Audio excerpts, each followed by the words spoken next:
we start? Yeah. Oh, hello! Hello!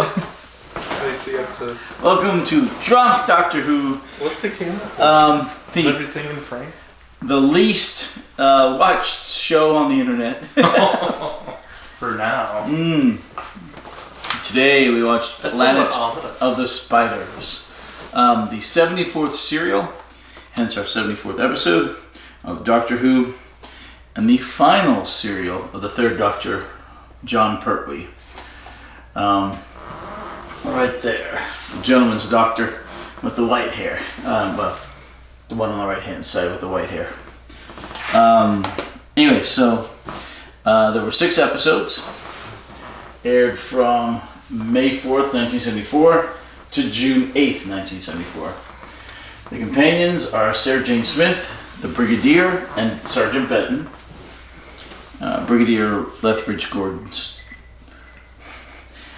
The Brigadier Alistair Gordon Lethbridge Stewart. There we go. And who are our antagonists? The antagonists are the spiders. Lepton, the Queen, well, one of the spiders. And I don't know what you're writing here.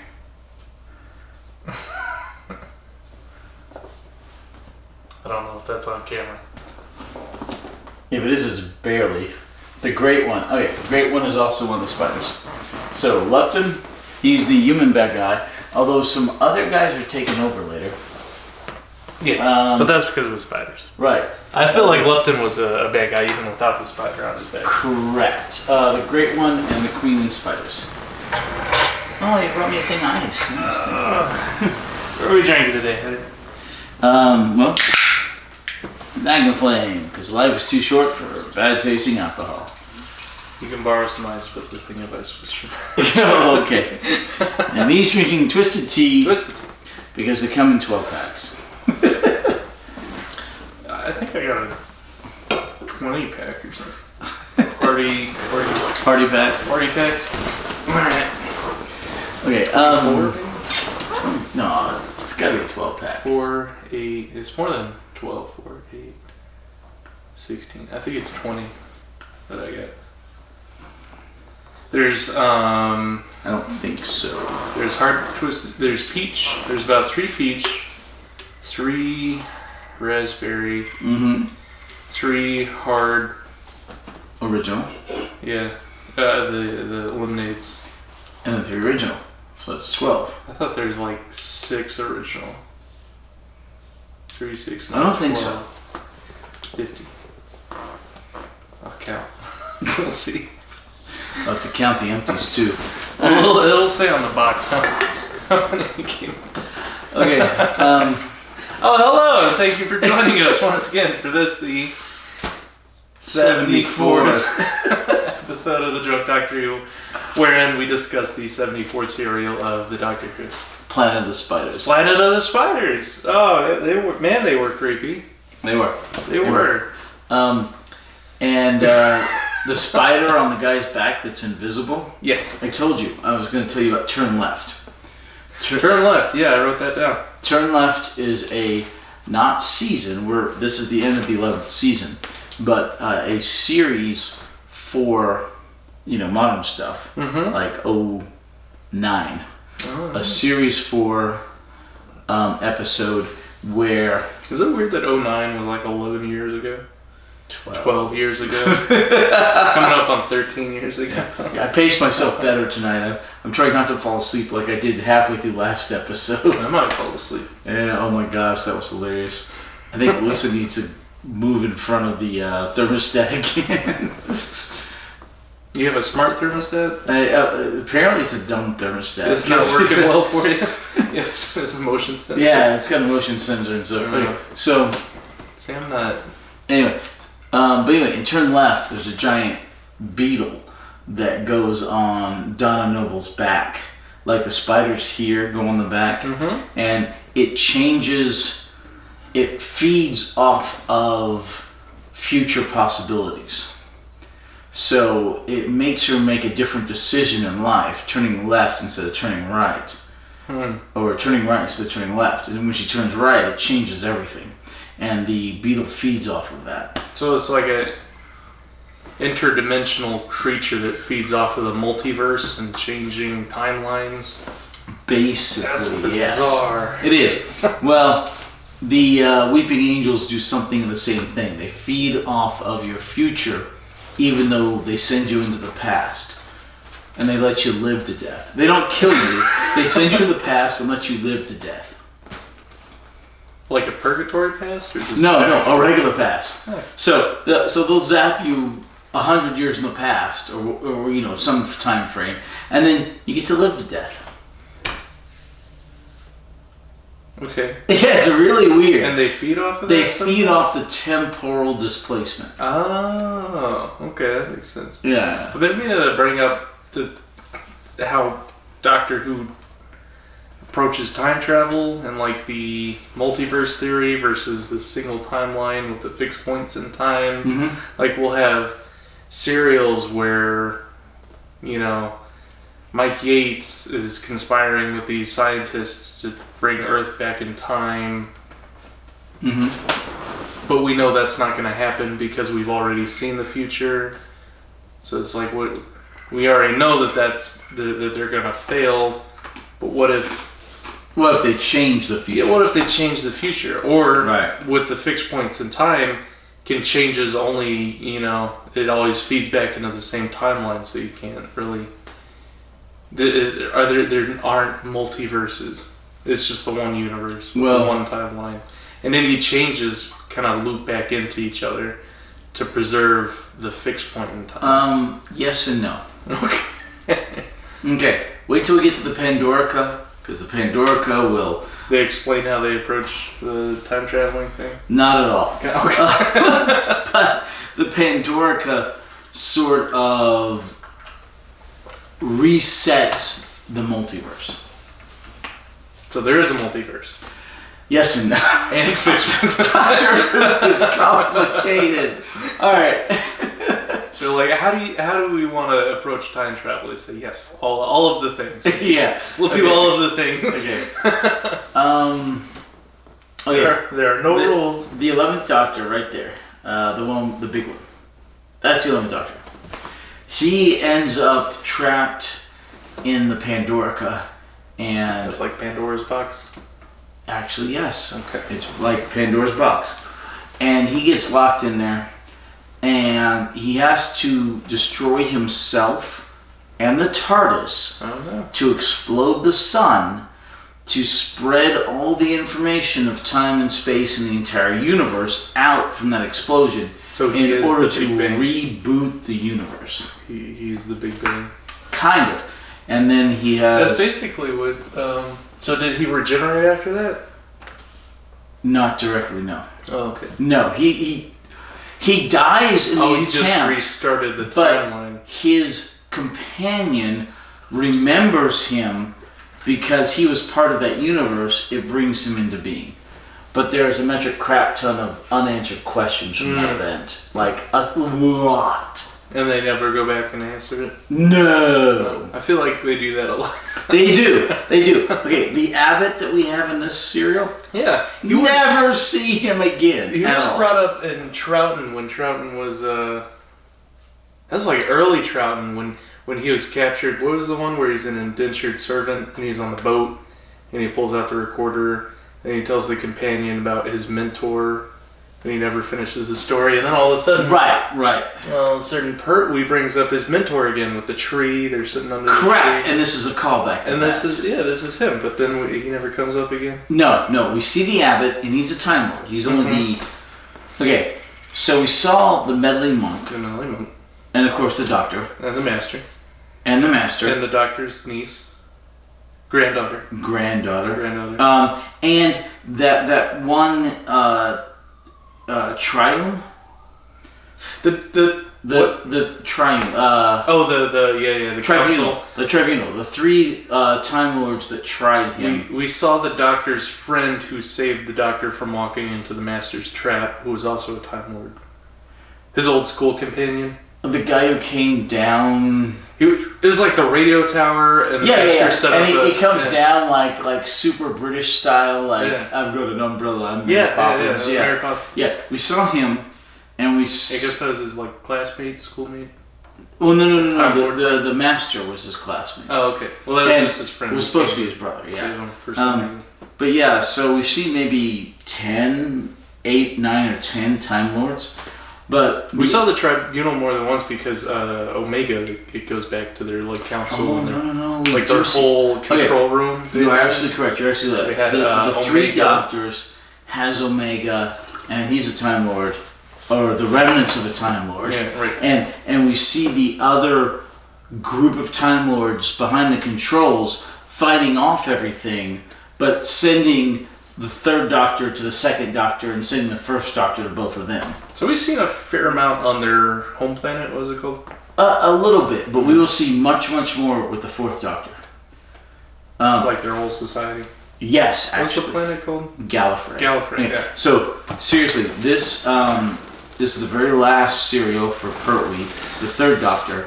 And now we move into the fourth Doctor, Tom Baker, who shows up at the very end of the episode after the regeneration. Kind of like into Tom Baker.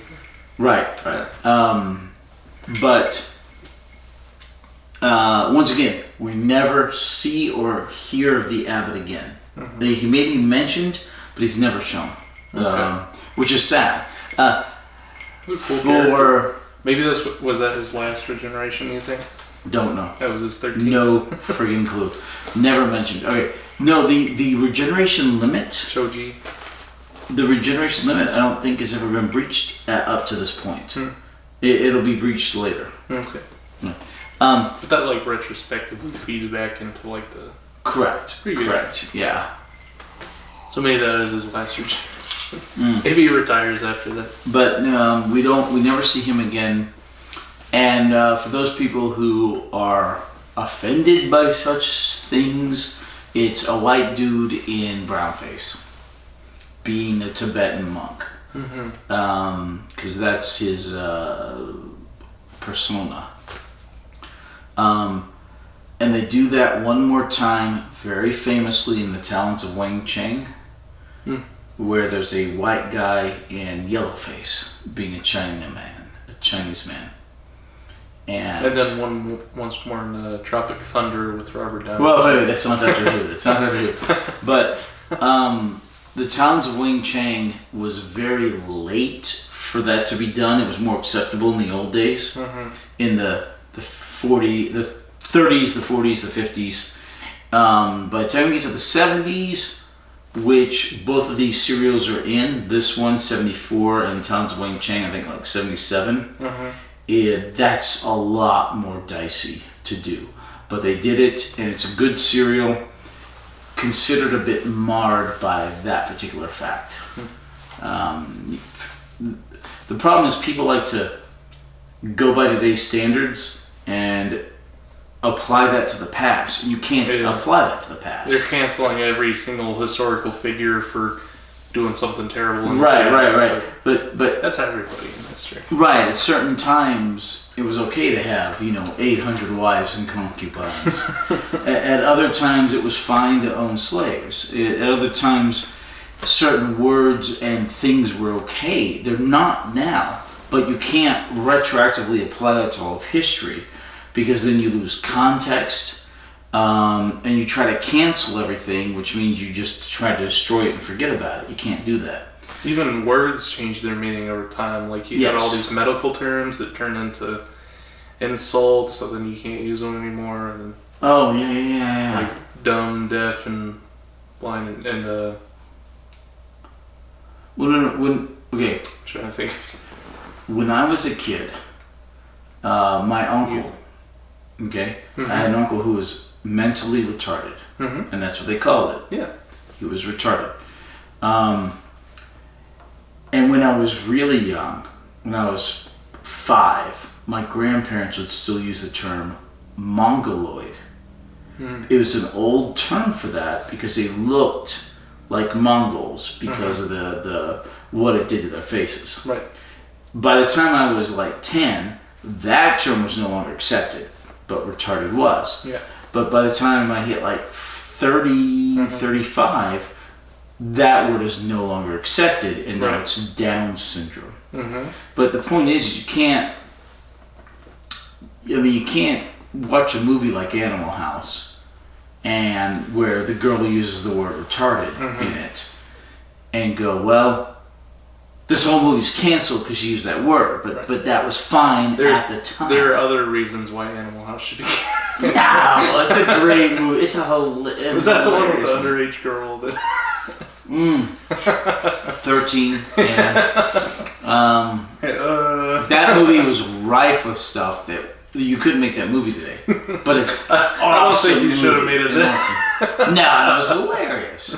I mean, even for them standards. I mean, okay, like there's so many amazing movies. My mom is Airplane. You couldn't make today.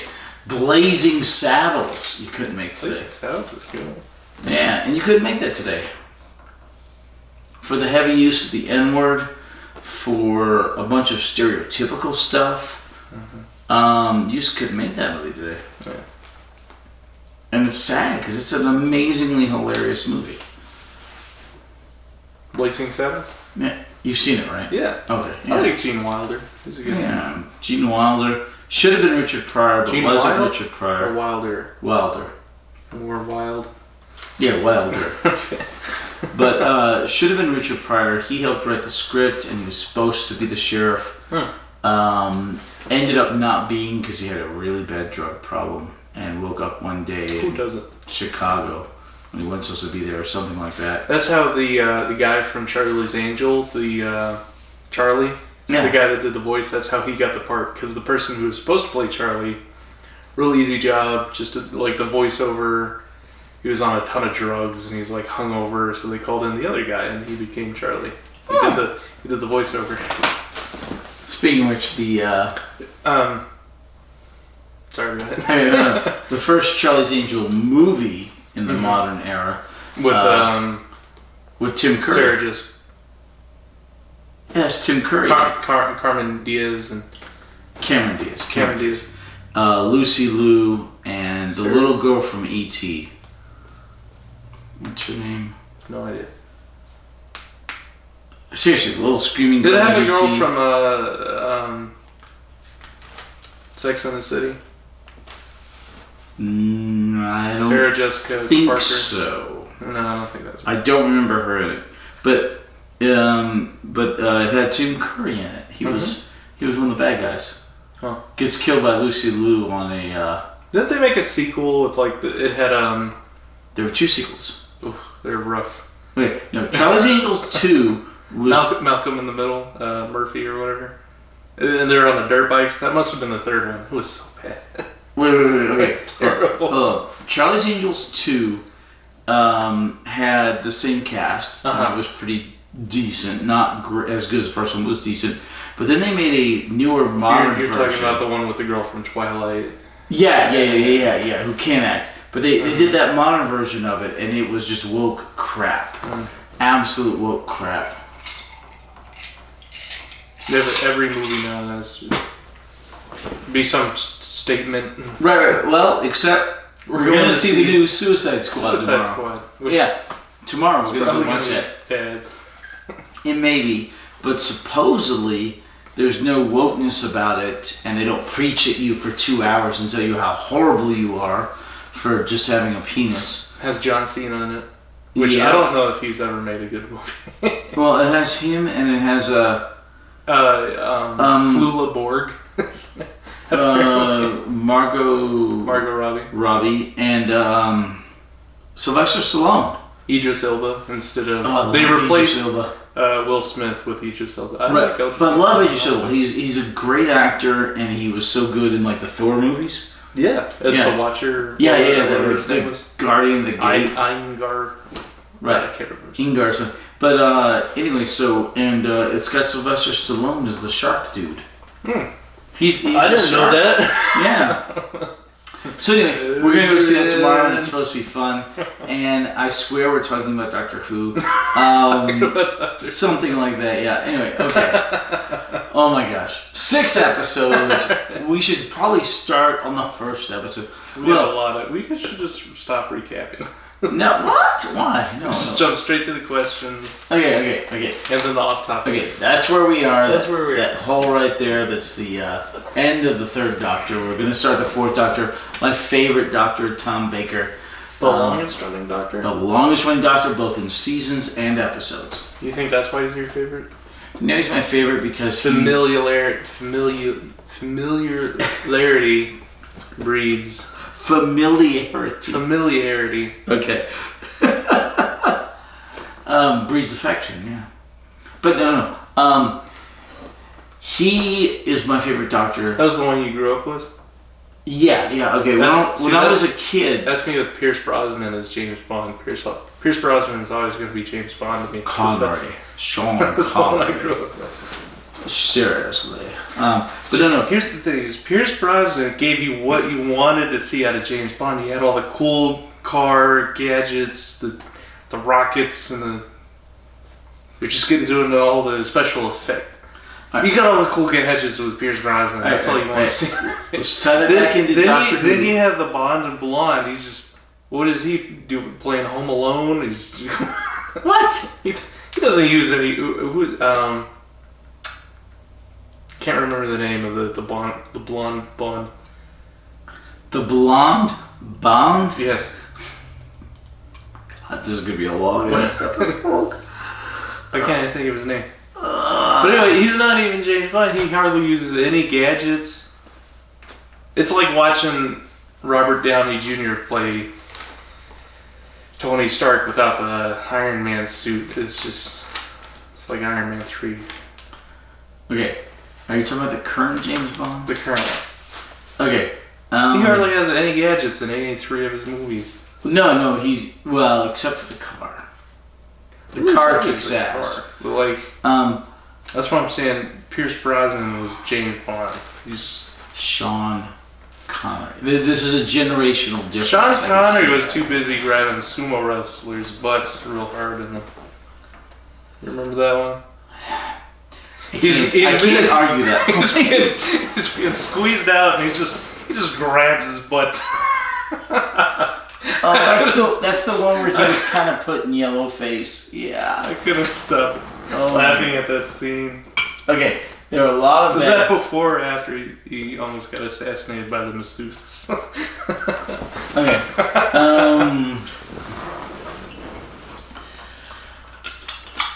All right. Connery's still the best Bond. All right. Probably okay. All right. Cheers. I'm happy. This is Holden. Hi. And I swear we're talking about Doctor Who. Mm-hmm. All right. So let's take the Bond thing and bring it back into the serial, because there were a crap ton of awesome gadgets in the serial. Oh my god! Seriously, the sonic screwdriver changed. And there was the Who-mobile and the ornithopter. Or the, what do they call it? Something. It was a thopter plane or something. But yeah, an ornithopter plane. Bessie makes a comeback. I didn't think I'd ever see Bessie again. Yep. She's cruising. We see a hovercraft. Oh, just this whole, the episode-long chase. Yeah, the whole second episode is a giant-ass chase scene. From vehicle to vehicle. Grand Theft Autos. It's just throwing people out of boats. I haven't played Grand Theft Auto. I know of it, but I have no experience with it. You perform Grand Theft Auto. Okay. All I know is there's some cool music on the radio in the cars or something. You throw people out of cars. Okay. All right. Let's try to start recapping. If I could emulate the first GTA on my phone. Little emulator machine I just got. Okay. You ever play? It's like a top-down pixel. Like the first one was this early 90s PC game. The first GTA. I haven't played it. Okay. This is gonna be like a 3-hour episode. Oh my gosh. Wait. I fell asleep halfway through the last one. Do you want to cover the questions? Okay. So we've got to recap this one. We have the questions for this. We had the questions for the last one, and then we still have to vote on season 10. I kind of went through the questions after you fell asleep, and I And I just made up my own answers for we also. I figure we'll go through the answers. We also. Like I said, so I'm trying to pace myself better tonight. I don't want to fall asleep halfway through. We kind of covered them with like while doing the episode recap. When did you fall asleep? Episode 4? Like 5? Right halfway through. Like exactly halfway through from what I've seen. Talked about the Ice Warriors using the mini mining lances technology that they use the dust for. Oh yeah, Monster Peloton. Yeah. Ice Warriors bad. Okay. Ice Warriors bad guys again. Oh, here's the thing. Remember they're summoning images of the Monster Peloton to scare the miners, which seems counterproductive because they wanted the material. They wanted mining to resume.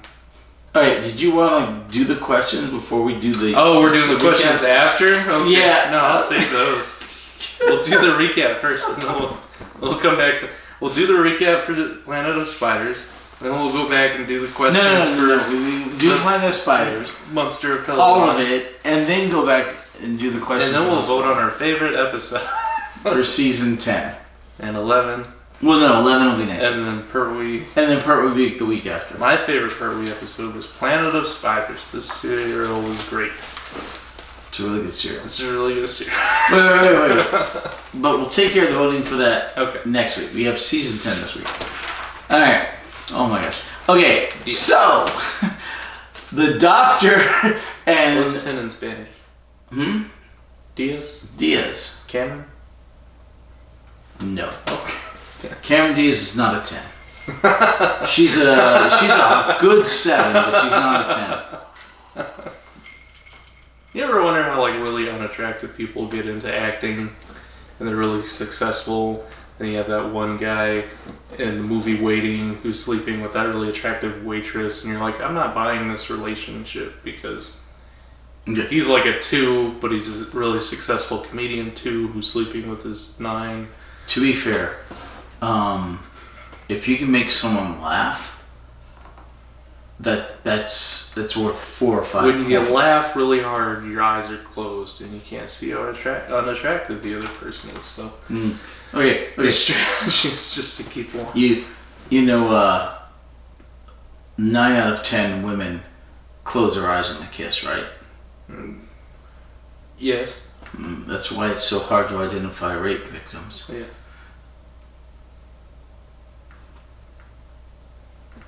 It's a horrible joke. You don't get it. I get it. Because they close their eyes when they're being kissed. Another statistic, which is weird, is that 9 out of 10 rapes start with a hand on the knee. I don't know if you... Oh my god. That's a fun one, right? Okay. You can't rape the willing, alright? Wait a minute. Alright. It's not fun if it's... Okay. If I turn the tables on you, huh? Yeah, you sure did. Okay. How the turntables. Alright. The Doctor, episode 1. Episode 1. Yeah, we're about 20 minutes in. Episode 1. Okay. The Doctor and the Brigadier are watching a variety show that includes it was like a live performance. They went in person. Right. Yeah. A classic variety show. Yeah. That includes belly dancers, apparently, which the Brigadier was all right with. Like it. He's a man. He's like, why are we here? This is nonsense. And the belly dancer's going to say, I was like, yeah. It's the first time we've actually seen him show enthusiasm for nearly anything outside the military. And apparently someone gave him that watch that he was fairly enthusiastic about. We'll get to that, yeah. The Brigadier's past is delved into... Then he started talking about really well. teaching his subordinates how to belly dance, which was odd. Well, we use that muscle control for men, yeah. Alright. So anyway, the Doctor and the Brigadier are watching this show, a variety show. Yes. There's like a magician, belly dancers. They eventually get to a mentalist. Professor Clegg. Colonel Clegg. That's a Pink Floyd song. They get to not on the wall. No. I haven't On a much early album, Songs Are Full of Secrets. I haven't listened to many songs off of the wall. That's about my knowledge as far as. Well, I showed you the movie, right? Mm-hmm. Yeah. Okay. That was a trip. Once pot is legal here, we'll have to watch it again on, like High or something. Have you heard of Delta 8? Is that a group? It's marijuana. So how the law works is when they're legalizing marijuana, they have to be very specific because marijuana is like a blanket term for like cannabis. So the hallucinogenic compound in marijuana is THC, which is the Delta 9 variant, which they extract to, that they make all sorts of, the stuff. So, but what technically isn't illegal is the Delta H variant, which is also like a cannabis plant, which also has very similar, it makes you high. It's kind of, people refer to it as like diet marijuana. It's the same effect. It's not as strong, but the point is it's legal because it hasn't been, because the law is so specific about Delta 9 marijuana. The Delta 8 they haven't really legalized yet because no one was extracting that. And my point is that you can go to a smoke shop anywhere. Like tomorrow, you could go to like Headhunters, their vape shop, and go, hey, can I get some Delta 8? And they give you some Delta 8 gummies. And it's legal. You can get high in Lubbock, Texas. Well, I mean, it's not like as strong as like THC marijuana, but it's the same thing. Like people are saying that they're trying to, like Texas is trying to legalize it, and people are debating if it's going to be illegal, if Delta H is going to be illegal in Texas before federal law just legalizes all marijuana. But well, federal law will. I mean, they will, but Texas in the meantime is trying to legalize the Delta 8 variant. But that's something you can do until all THC is legalized. There's like 20 states that have legalized marijuana for recreational use. Yes. Okay, and maybe another 5 or 6 have done it for medicinal, but not recreational. And that's not real restrictive. Well, some of them, yeah, like New Mexico, I think. But anyway, so.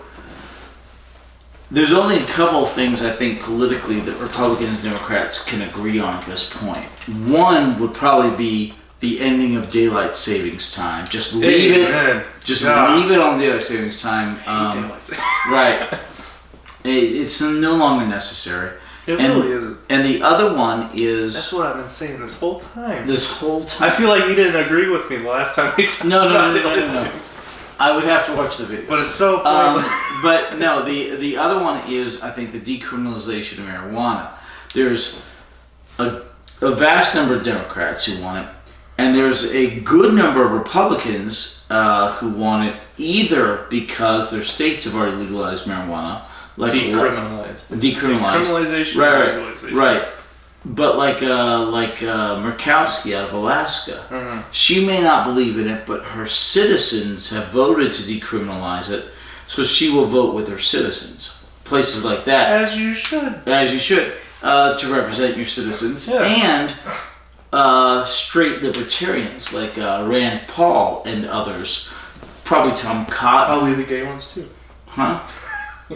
You said straight libertarians. I said probably the gay ones. Well, I no. mean, not straight as in sexual orientation, but straight as in very much libertarian.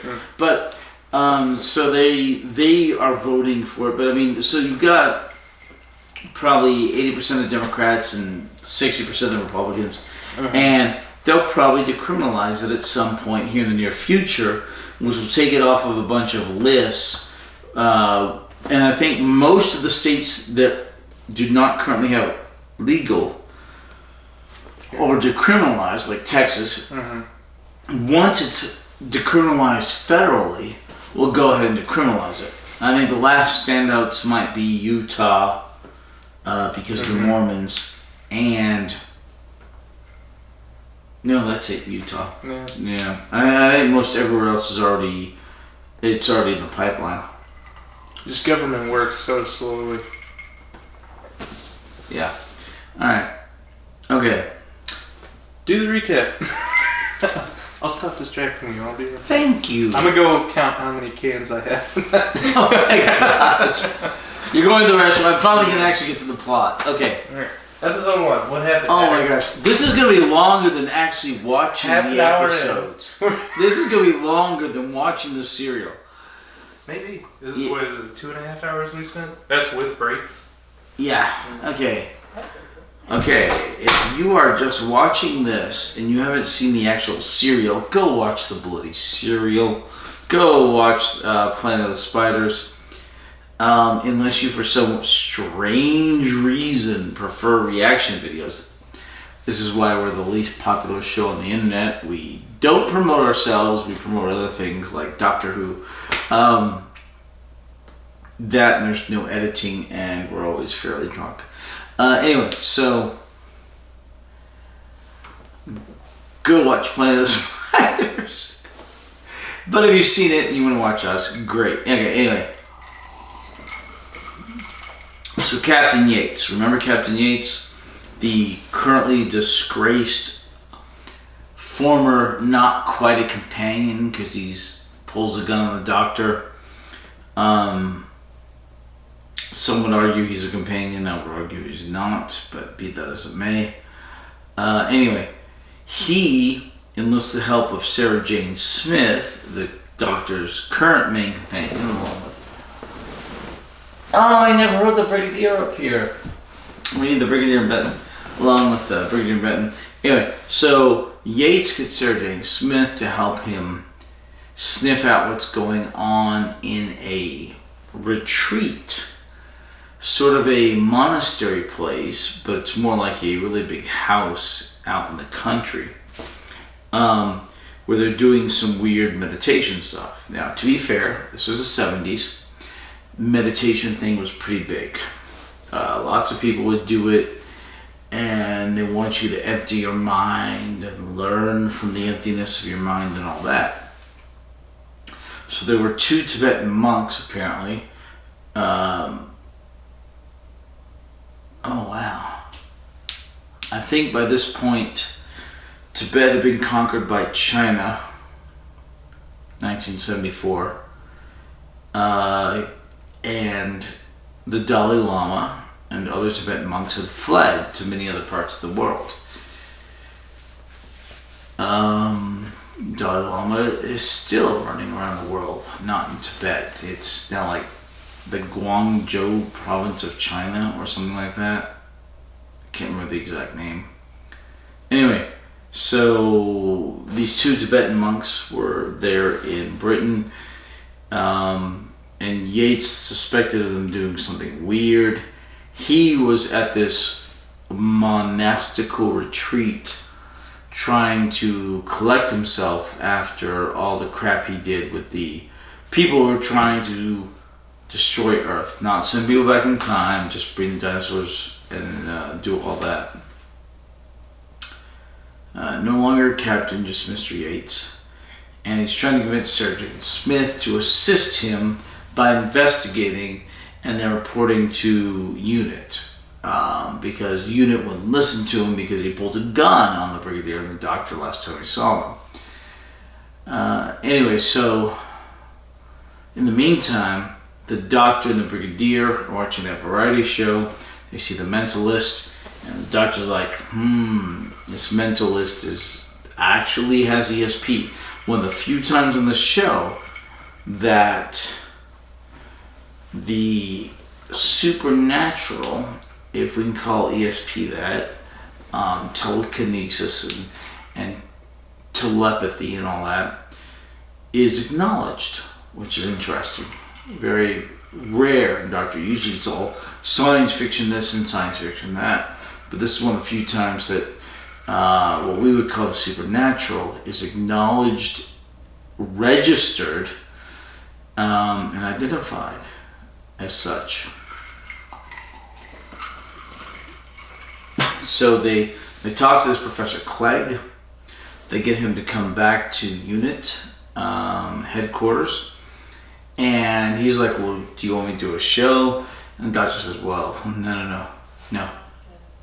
Your special thing, I hear my wife outside. All right, anyway, your special thing is that you are actually clairvoyant. You actually have ESP, or you can actually do telekinesis, and we can tell because of these reasons. And Professor Clegg admits it, which is kind of cool. And the doctor then subjects him to some tests because Professor Clegg desperately wants to know why it's going on. He admits his failures, and at that exact moment, Sergeant Benton comes in with a package, supposedly from Joe Grant. Well, not supposedly, it's from Joe Grant. And this is the crystal. It turns out inside the package is the crystal the doctor gave to Joe Grant to help all the people from being hypnotized. That was from Metabelius 3. The crystal is not quite a MacGuffin, but very close. It's very much a catalyst for the entire story. And the story wouldn't exist except for the fact that Joe sent the crystal back to the doctor at this exact moment. So, the doctor asks Professor Clegg. Oh, hello. Hello. Yeah, talking to my wife. Lisa said we've been chasing all sorts of rabbits. Yes. I said it was your fault. No, it's not my fault. It's so much your fault. Did she give you a mint? Did you want one? Did she give you one? No, I stole one. You stole one? Yeah, right in front of her. Okay. Yeah. No, not supposed to. Yeah. She likes good breath and mints. Alright. Oh, me too. So. I rarely have it. You really? I thought this would shut me up so you could finish the Okay, I'll keep talking. We're almost done with episode 1. Hey! Oh my god. I'm glad I juiced up the backup battery today. Okay. Alright, so the doctor, well, episode 2 will be really short to recap. I forgot how. Chase scene. That's it, okay. Yeah.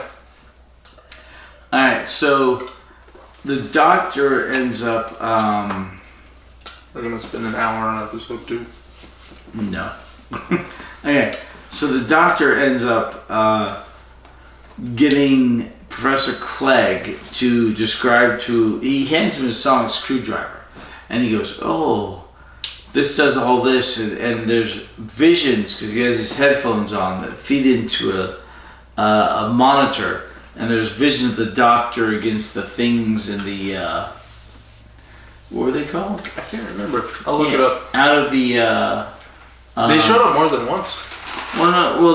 They're mostly in that one episode with, the zoo guys who kept all the specimens of the zoo. Mm-hmm. Did you tell them about how the sonic screwdriver changed? It looked different.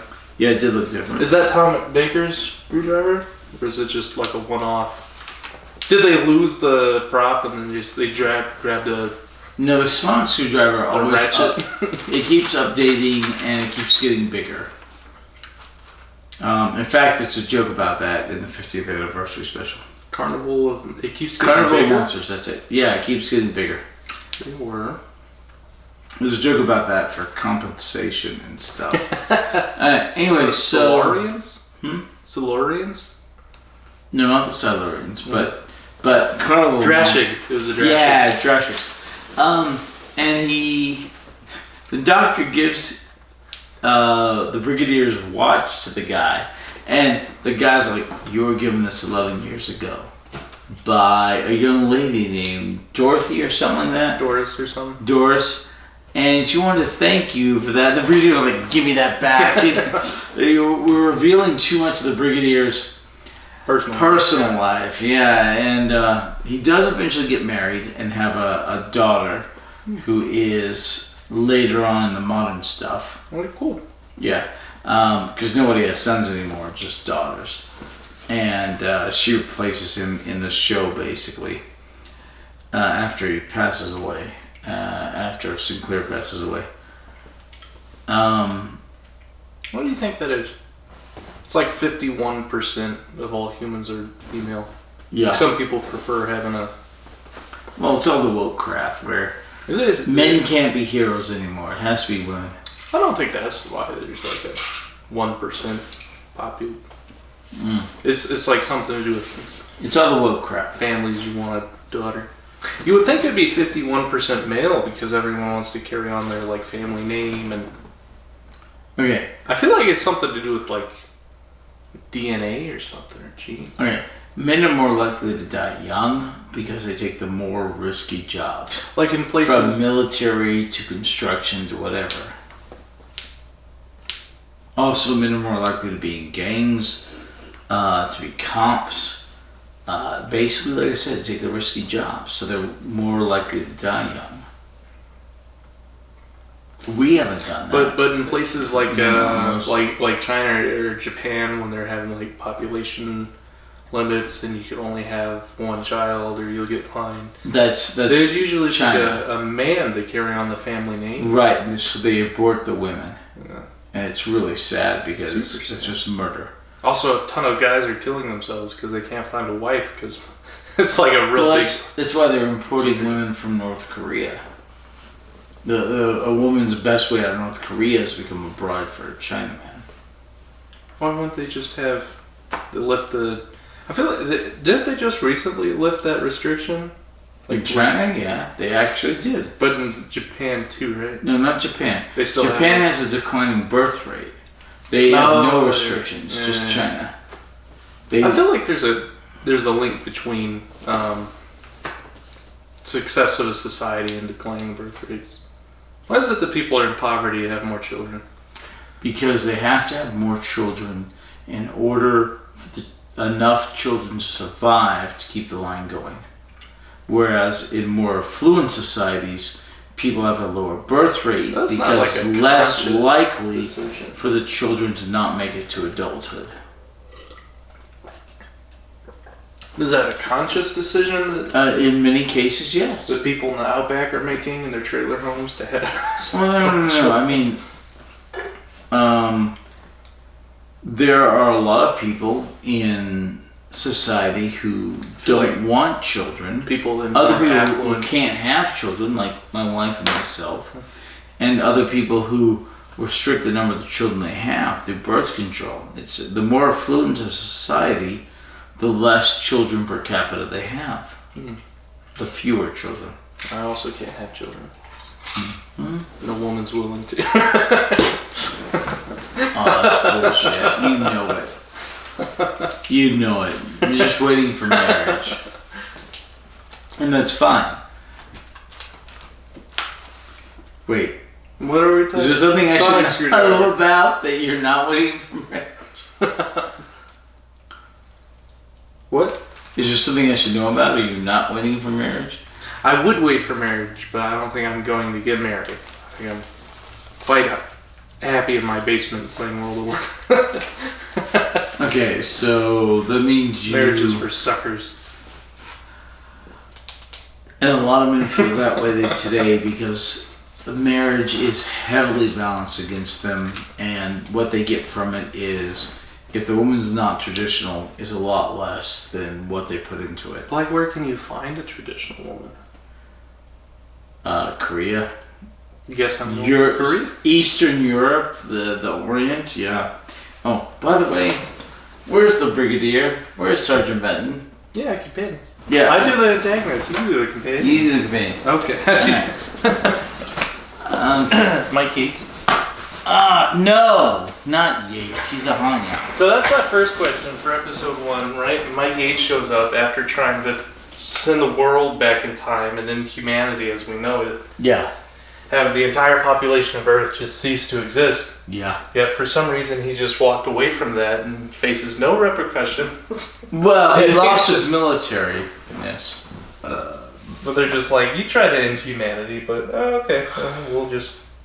Yeah, there should have been a court martial. There wasn't.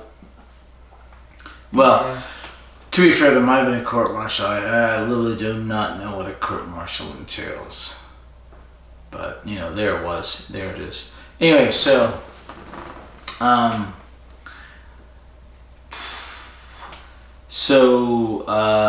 this mentalist guy is looking into the blue crystal from Metabelius 3 that was so MacGuffinly sent from Joe Grant back to the Doctor at this precise moment. Joe Grant! Yay. I like Joe Grant. She does not show up again until much, much, much later in the She's Sarah Jane Adventures. busy doing mushrooms or studying fungus or something. So, With the hippies. she sent it back. The guy is looking into it. The mentalist. He ends up dying because it was too much for him. Even though the blue crystal, which is perfect, apparently, expands your mind. But his mind was already so expanded, he couldn't handle it, and the crystal overwhelmed him and he died. Which is, oddly enough, the only death for a human being in the serial. The only death. The only one. I have this whole section cordoned off and just one death. Okay. Lots of spiders died, but no other human beings. I kept thinking people would die from the lightning, but they just kept getting back up. You're just getting knocked out. Yeah. Okay, so... Unless you're the Doctor. If the Doctor got back up. Alright, so... Wait. Crystal dies from the crystal. Yeah, he dies from the crystal. Episode 2. Alright. So... Alright. In the meantime... The chase. No, these guys... who are at the monastery... Oh my god. You're not going to know a thing about this serial if you're watching this video without having seen it. Kalima. They sit around in the basement chanting. Yeah. So there's some guys over at the monastery who are doing meditation and they're chanting other things. And some other things. And they have these symbols for some reason. Yeah, symbols. I feel like that would be hard to meditate when every other beat someone's just going clang. Apparently it's the thing. And I'd hate to be like, get off beat. That would be horrible. And they're doing this over Makala, right? Mandala. A mandala. Some satanic rug that they rolled out. Yeah, that has a circle on it and some other problems. Anyway, so they end up, thanks to the Professor Clegg over here with the crystal, helping them. They get all the stars lined up in a row, a syzygy, and they end up getting a spider from the planet spiders, Metabelius 3, through onto the mandala rug. And one guy tries to run away, he's zapped by the spider and he goes down, not dead, because he was just stunned. And then the spider looks at Lupton, and Lupton's like, go. I command you to go. And the spider's like, you want power? I was sent here to bring you power. We will both have power. Tells Lupton to turn around. Spider jumps on Lupton's back and disappears so you can't see the spider. And like I said, this is very much the same effect used in Turn Left with the beetle. With the beetle that eats the future. So Lupton he was already a bad guy, but he turned into a super bad guy because he's in communication with the spider on his back. And the spider's telling them to do things to gain power, which is mostly to get back the crystal. They want the crystal. So Lupton goes to unit headquarters, zaps a guy who challenges him in the courtyard. He's very Pink Panther-esque. He's sneaking around trying to... Yeah, exactly. Ends up going into unit headquarters because they have really crappy security apparently. there's one mechanic outside and then Sergeant Benton inside. Exactly. He's like, hey, where's the doctor? He's like, oh, he's in there. Wait a minute, where's your pass? Alright, so the doctor's thinking about the crystal. He talks to Sarah Jane. She had already let him know about the spiders and all that stuff, and he's like, he's sitting there and he's looking at the crystal and he's thinking about the crystal, and Sarah Jane's telling him the story, and he only starts to really listen when she mentions the spider. Yeah. Because they had seen the spider on the electroencephalogram machine when the guy, Professor Clark, died.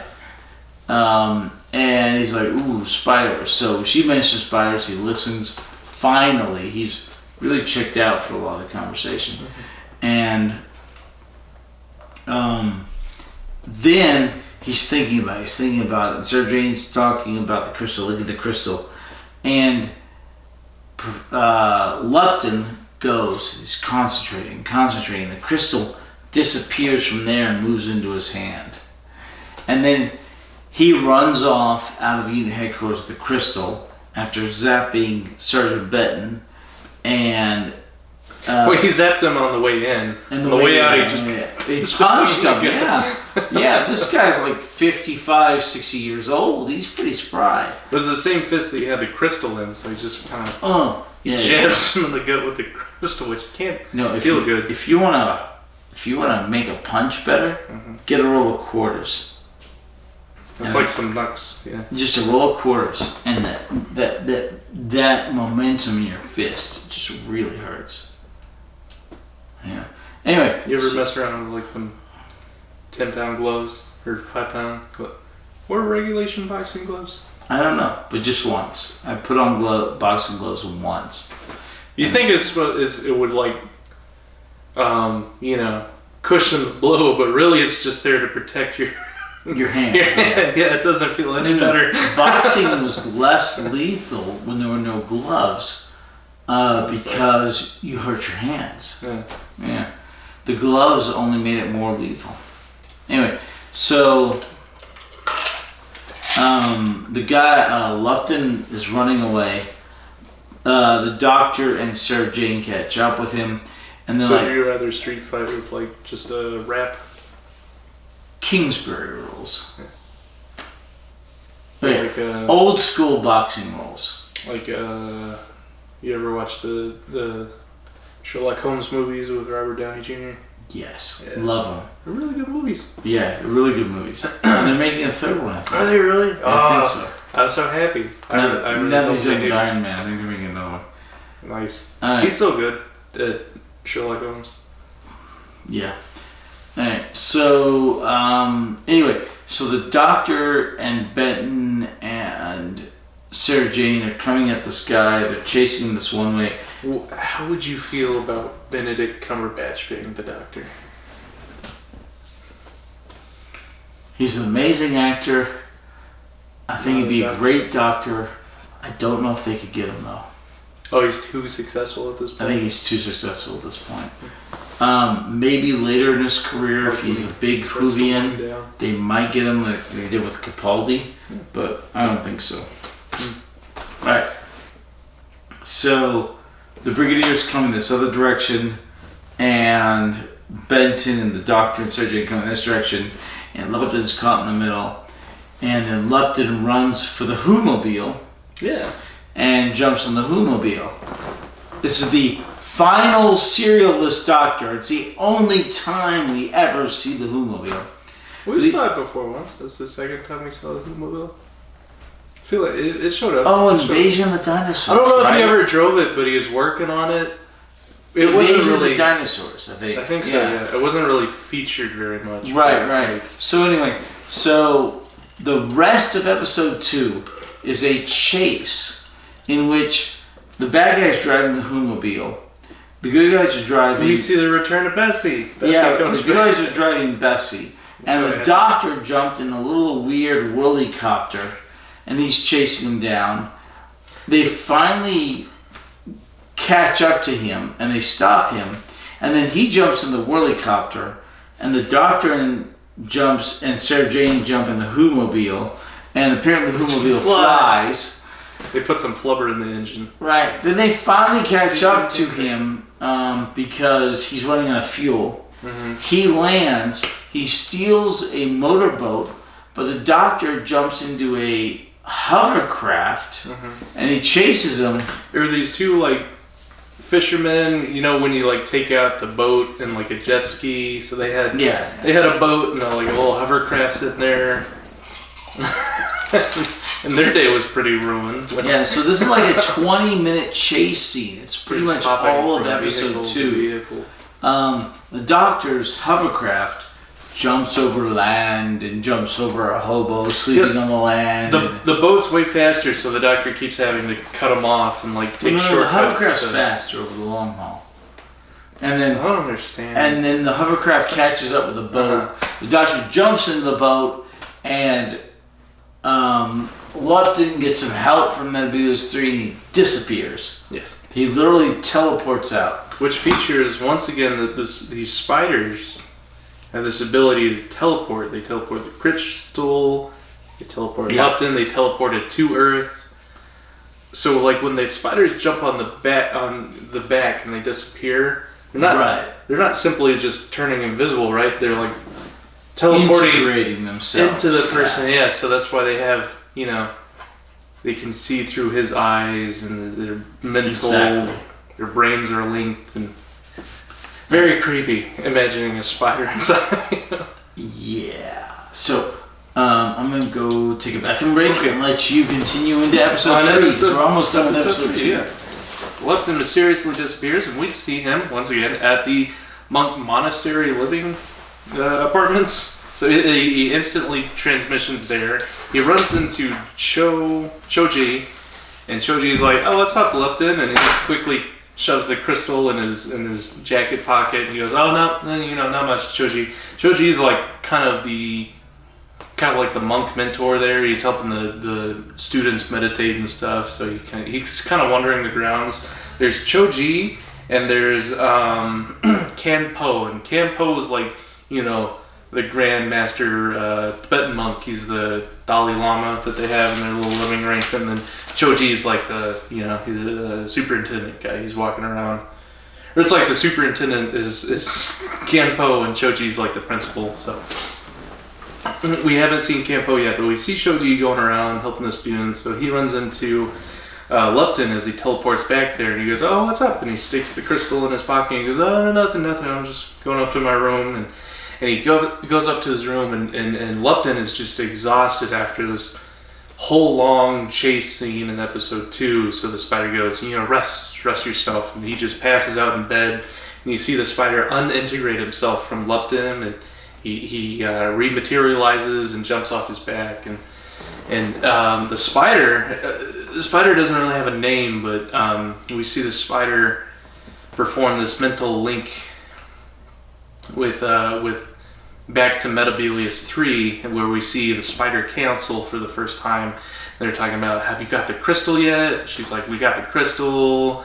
We're gonna, regain our power and rest, and then we'll teleport back to Metabelius 3 with the crystal."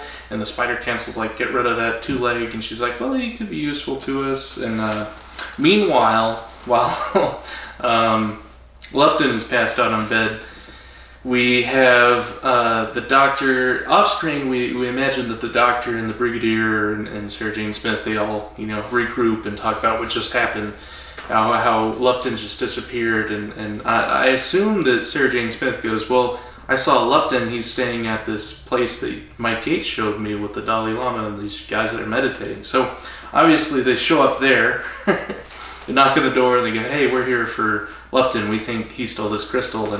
And Choji says, that seems unlikely, because when did you say where'd you see him? And they're like, "Oh, we're way so many miles this way at 10:30." And he's like, "Well, that's weird, because exactly at 10:30 I saw him here, so I don't think he could have made it that far." And he's probably not teleporting.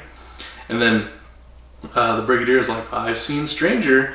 And Choji, being this Tibetan monk who meditates and knows about, higher powers or telekinesis or whatever, he goes, "No, I agree. Yeah, no, it'd be a trivial trick for some sorcerer to teleport. But I don't think Lupton's a sorcerer." They're like, "All the same, can we talk to him? Can we, question him? We think he has something of ours." So Choji's like, "Okay, yeah, Yeah, I think he went up to his room. I'll go grab him for you. So he goes over to, there's a whole group of these people staying in this house that were meditating. I'm trying to think of which one it was. Moss. No, it's not Moss. It's Barnes, I think. So Barnes goes up to Lupton's room and he goes, "Hey, Choji is looking for you. There are a bunch of guys that showed up and they think you had..." And then he sees that Lupton has this crystal in his hand. He's like, "It's true, you did steal the crystal." And he goes, "Oh, it's of no importance." And he sets the crystal down on his desk by the window and he takes off his jacket. And he just woke up from his nap, so he's refreshing, he's washing his hands and his face. And he starts ranting about his motivations for being the bad guy. He's like, "I'm this disgruntled salesman who was discommunicated. I was fired from my job when all these salespeople came in. They just dismissed me as, salesman of the year, sales director, really successful, and they just, they cut me loose. They fired me after all this promising career. It's not fair, and I want power. I want to see them grovel at my knees. I want to be in charge of the earth even." And then, Barnes is like, "I think you're taking it too far." And then the spider shows up again, and he goes, and the spider jumps on his back again and greets him. Barnes is like, "We gotta get out of here, man. You're taking this too far." And he goes, No, I know what I'm doing. Don't worry about me." And then, meanwhile, we see Tommy show up from episode 1. I think Hatter probably told you about Tommy. He's this guy with the learning disability. He's a lot slower. He's kind of like a child at mind, and he likes shiny things. He ran into Sarah Jane Smith, and she gave him a pen. And did you already tell him about Tommy, right, in episode 1? No. Okay, so we're recapping Tommy. He likes shiny things. Anyway, that's when Tommy shows up again. He's slow. He's slow. Yeah. He has a learning disability. He's like a child at mind. He likes shiny things. Sarah Jane Smith, he was befriended by because she gave him this shiny pendant, and she's real pretty. And then Mike Yates also befriended Tommy because he gave him a necklace that was real shiny. So we saw Tommy. He saw the crystal that Lupton had when he came back in. So he saw the shiny thing. He goes, "Oh, shiny! I must have it." So he pretty. Yeah, he climbed up to Lupton's window when Lupton was washing up and talking to Barnes about how he's a disgruntled salesman. We had Tommy climb up the outside of the building and steal the crystal from they're sitting on the desk from the bedroom window, and we see him go. He lives under the staircase as a secret box. Shoebox he keeps under. We don't know that he lives there, but he at least where utilizes it. Yeah, he has his book there, his child's book. And he has his secret floorboard he pulls up with a shoebox of shiny things. You see very Harry Potter. Yeah, you see the necklace that Yates gave him and the pendant that Sarah Jane Smith gave him. And he puts the crystal in this box. And, the brooch. Yeah, the brooch. Yeah. So after the spider showed up again and jumped back on Lupton's back and reintegrated him, he's like, "All right, we've rested, we regained our power, we got to get back to Metabilis 3. He looks at his desk and he's like, "You got it, the crystal's gone. Where could it have gone?" So she's like, the council's impatient, we have to talk to the council. And he's like, We'll bluff that we have it, we'll just go to Metabilis 3. And there's this power struggle between the spider and Lupton. I'm sorry, this was before she jumped back on his back. There's this power struggle between Lupton and the spider, and she goes, "I don't think that's a good idea that we lie to the council." And he goes, "I think it's a good idea." And she's like, "You forget that I'm integrated with you. I'm as in tune with your mind." And you see his mind being attacked. And he's like, "It's pins and needles. I red hot pins in my brain. How did you do that?" And she goes, he figures out how to do it to her. Yeah. He's been learning all these sort of superhuman abilities while he's staying at this monastery. He's obviously after power. Well, as we learned from his conversation with Barnes earlier, he's like, "You didn't just come here for enlightenment?" And he's like, "No, I came here for power." And Barnes was like, "I just came here for enlightenment." Peace of mind. Peace of mind. Yeah, I just wanted to be, Were we still on episode 2? No, we're on episode 3, right? Episode 3, yeah. Okay, so... Wait. Yeah, episode 3. Episode 3. So... The crystal went missing. they're looking for Lupton in the monastery because he teleported there. Tommy took the crystal. Sarah Jane Smith, Yates, and the doctors show back up. Mm-hmm. Tommy wants to give Sarah Jane Smith a present, and the present turned out to be the crystal. But Sarah Jane Smith is so preoccupied with Lupton that Lupton's going down to the basement. Trying to find Lupton. Yeah. Right. To try and head to Metabelius 3 with the help of the spider.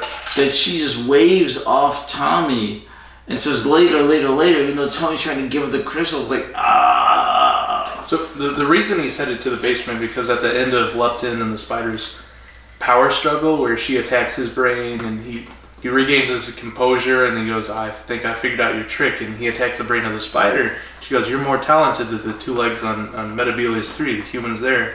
So they kind of gain this mutual respect, and then they kind of see each other as equals rather than the spider dominating this subjugated human. So she finally agrees to his plan. She goes, okay, we'll bluff the spider council. We'll say that we know where the crystal is. Right, they have no other choice. Yeah. He literally says that. That's when they reintegrate, and then he goes down to the cellar. Right, but Sarah Jane follows him, sees him disappear, thanks to the power come from Metabelius 3. And then she goes and she stands on the mandala. The stupidest thing ever, right in the middle of the circle. And she gets transported there as well. Yeah, she was so, I don't know, taken aback by how Lupton just when he teleported. She's in disbelief, and she went to go stand on the spot where he was, and then she was stuck fast. And then that's when Tommy told the brigadier, or Benton and the doctor that Sarah Jane Smith, the Lupton, basement. Yeah, because Sarah Jane Smith told Tommy to tell them that Lupton had gone down to the basement. So they run down. Very, very keen on that. They run down to the cellar and they're like, Sarah Jane Smith. She's like, I'm stuck fast. And then she's gone. She's in Metabelius 3. And the doctor goes, I have to get Sarah Jane Smith. I'm going to the TARDIS. Mm-hmm. She's teleported to Metabelius 3. Ben's like, is that going to work? Is the TARDIS that reliable? And he's like, I hardwired in the coordinates of Metabelius. That's the one place I can get to that I'm sure I can get there accurately. Right, and the doctor's talking about the TARDIS as a living entity. Not quite for the first time, but... Yeah, it's kind of been hinted at, but this is where it's like just explicit. Really blatant. Yeah. He goes, you talk about the TARDIS as like it's a person. So yes, I do. Yeah, yes, I do. Mm. So sexy. Foreshadowing, yeah. So later, Doctor calls her sexy. The TARDIS. Yeah. Yes. And then I haven't seen that yet. And then the TARDIS eventually. Is that Baker? No, much later. We're talking the 10th and 11th Doctors, and then the 10th Doctor. 10th, 11th Doctor. That's much later. The 11th Doctor meets the TARDIS as a personification. As a humanoid. Right. As a anthropomorphic individual. And she's pretty sexy. Okay. She's not like what you would call like centerfold sexy, but she's reasonably pretty and reasonably hot. Confusing. Okay. You have your Kate Uptons that will be on the center spread of a Sports Illustrated magazine, the swimsuit issue. Uh-huh. And then you have women that intimately. Huh? What? What? You said and I said intimately. Yes. Intimate. And then you have women that are alluring and sensual without being drop dead gorgeous. Okay, they're still alluring, they're still sensual, they're still sexual. They're not drop dead gorgeous, but they're pretty. And that's what the TARDIS ends up being. I was thinking about the plot, talking about the plot, and now all of a sudden all I can think about is like Playboy Sports Illustrated. Anyway, get that out of your head. Go back to the plot. So, meanwhile, as the Doctor's making his way back to the TARDIS so he can get to Metabelius 3, Sarah Jane Smith shows up And then she's greeted by all these captured. these native, I don't know what to call them. They live there on Metabelius 3. Later it's explained that they're humans, but not from Earth, because they got there from Earth a long time ago, but from space travel, and Earth isn't space travel. No, but they were originally from Earth. They were a colonization ship from Earth. But Earth is their future, the Doctor says. So if they got there from a rocket ship, it must have been from Earth's past, but it's probably... No, Earth was not their future. Earth is their past. They landed on Metabelius 3 because they crashed after they went through the time vortex. I'm confused. There's two different times. There's time travel as well as space travel going on. Yes. So they went through some sort of tesseract. So the spiders that are traveling back to Earth are also traveling back in time? No. It's current time. But current time is the 1970s. Yeah. Which we don't have people from Earth going to Metabelius 3 from a long time ago. Because they came to Metabelius 3 by rocket ship a long time ago. You are correct. Which wouldn't have happened in like 1950 or whatever. 70s, yeah. No, you're correct. So I don't know if they're explicitly humans. Maybe they're... No, they're supposedly humans who went to there through space and time, through some sort of tesseract. So they traveled back in time as they went to Metabelius 3. I don't think so. But the first time we see the Doctor, or the second time we see the Doctor on Metabelius 3, where he first got the crystal, was back in time before the humans and the spiders showed up. Yes, that part, yes. And at some point the humans showed up there, but from the future, not the 70s. When men were doing space travel, and they accidentally brought spiders with them. And then currently we're back on 1970s. They brought a lot of species with them. The spiders ended up in the crystals, and they ended up becoming smarter. Which for some reason doesn't destroy their cells. But it destroys humans and Time Lords. And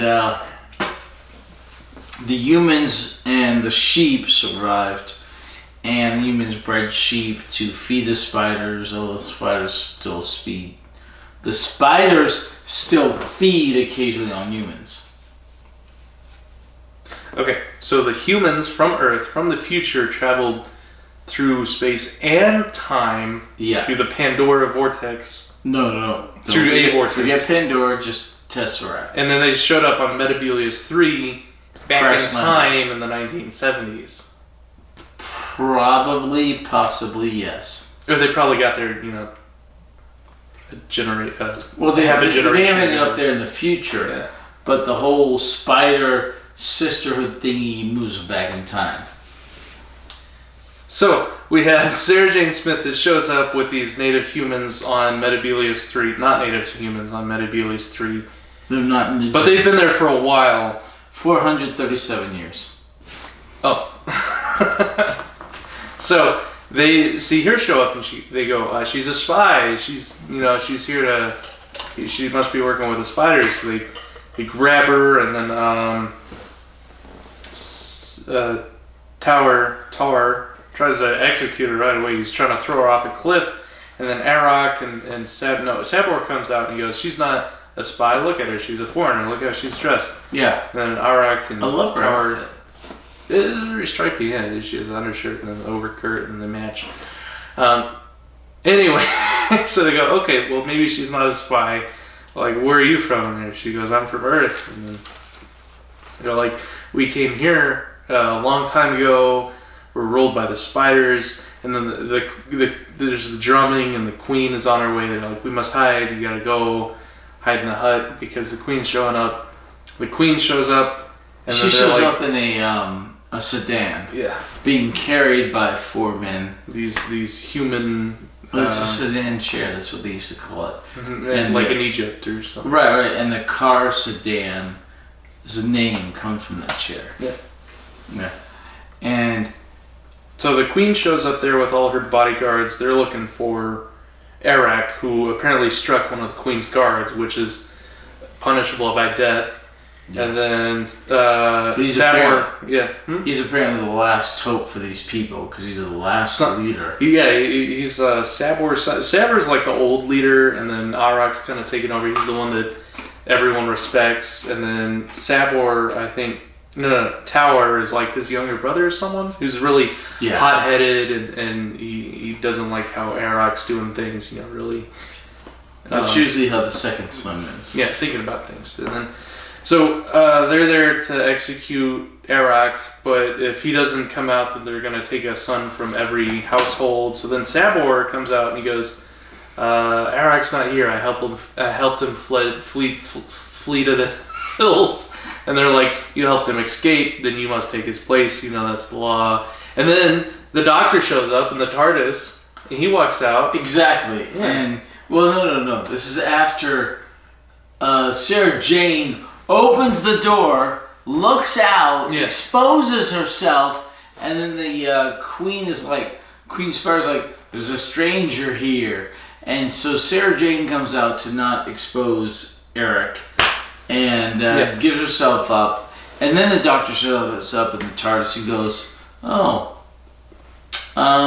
are you going to do with Sarah Jane? And the Queen's like, you don't talk like a two legs. Yeah, he comes out, and they're like, there's the Queen. He's like, oh, excuse me, and he like kneels. But he kneels, but he treats her like an equal, not like a... He's a lot more articulate, which is why she says not like articulate, diplomatic. They refer to the Metabelius 3 humans as like sheep, easily dominated. Right. So they end up attacking the Doctor. Wait, is this the end of episode 3 or the end of episode 3 or 4?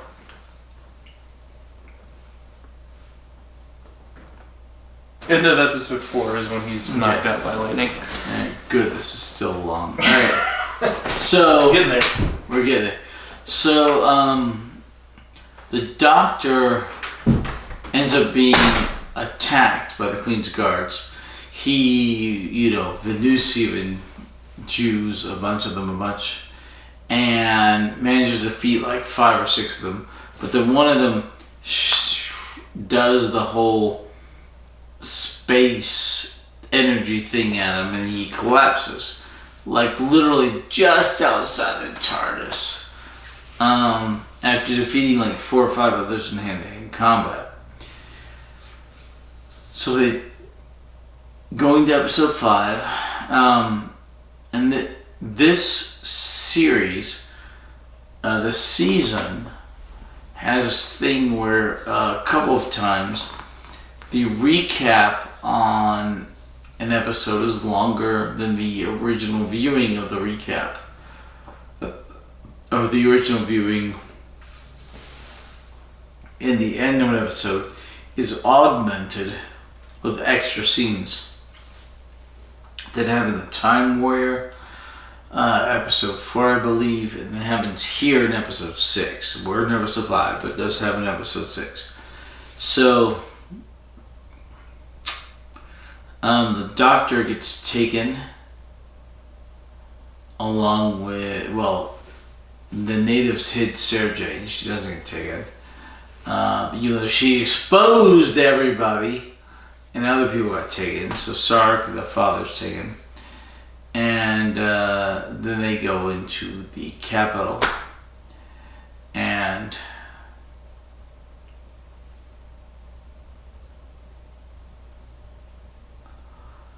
Sarah Jane is eventually caught.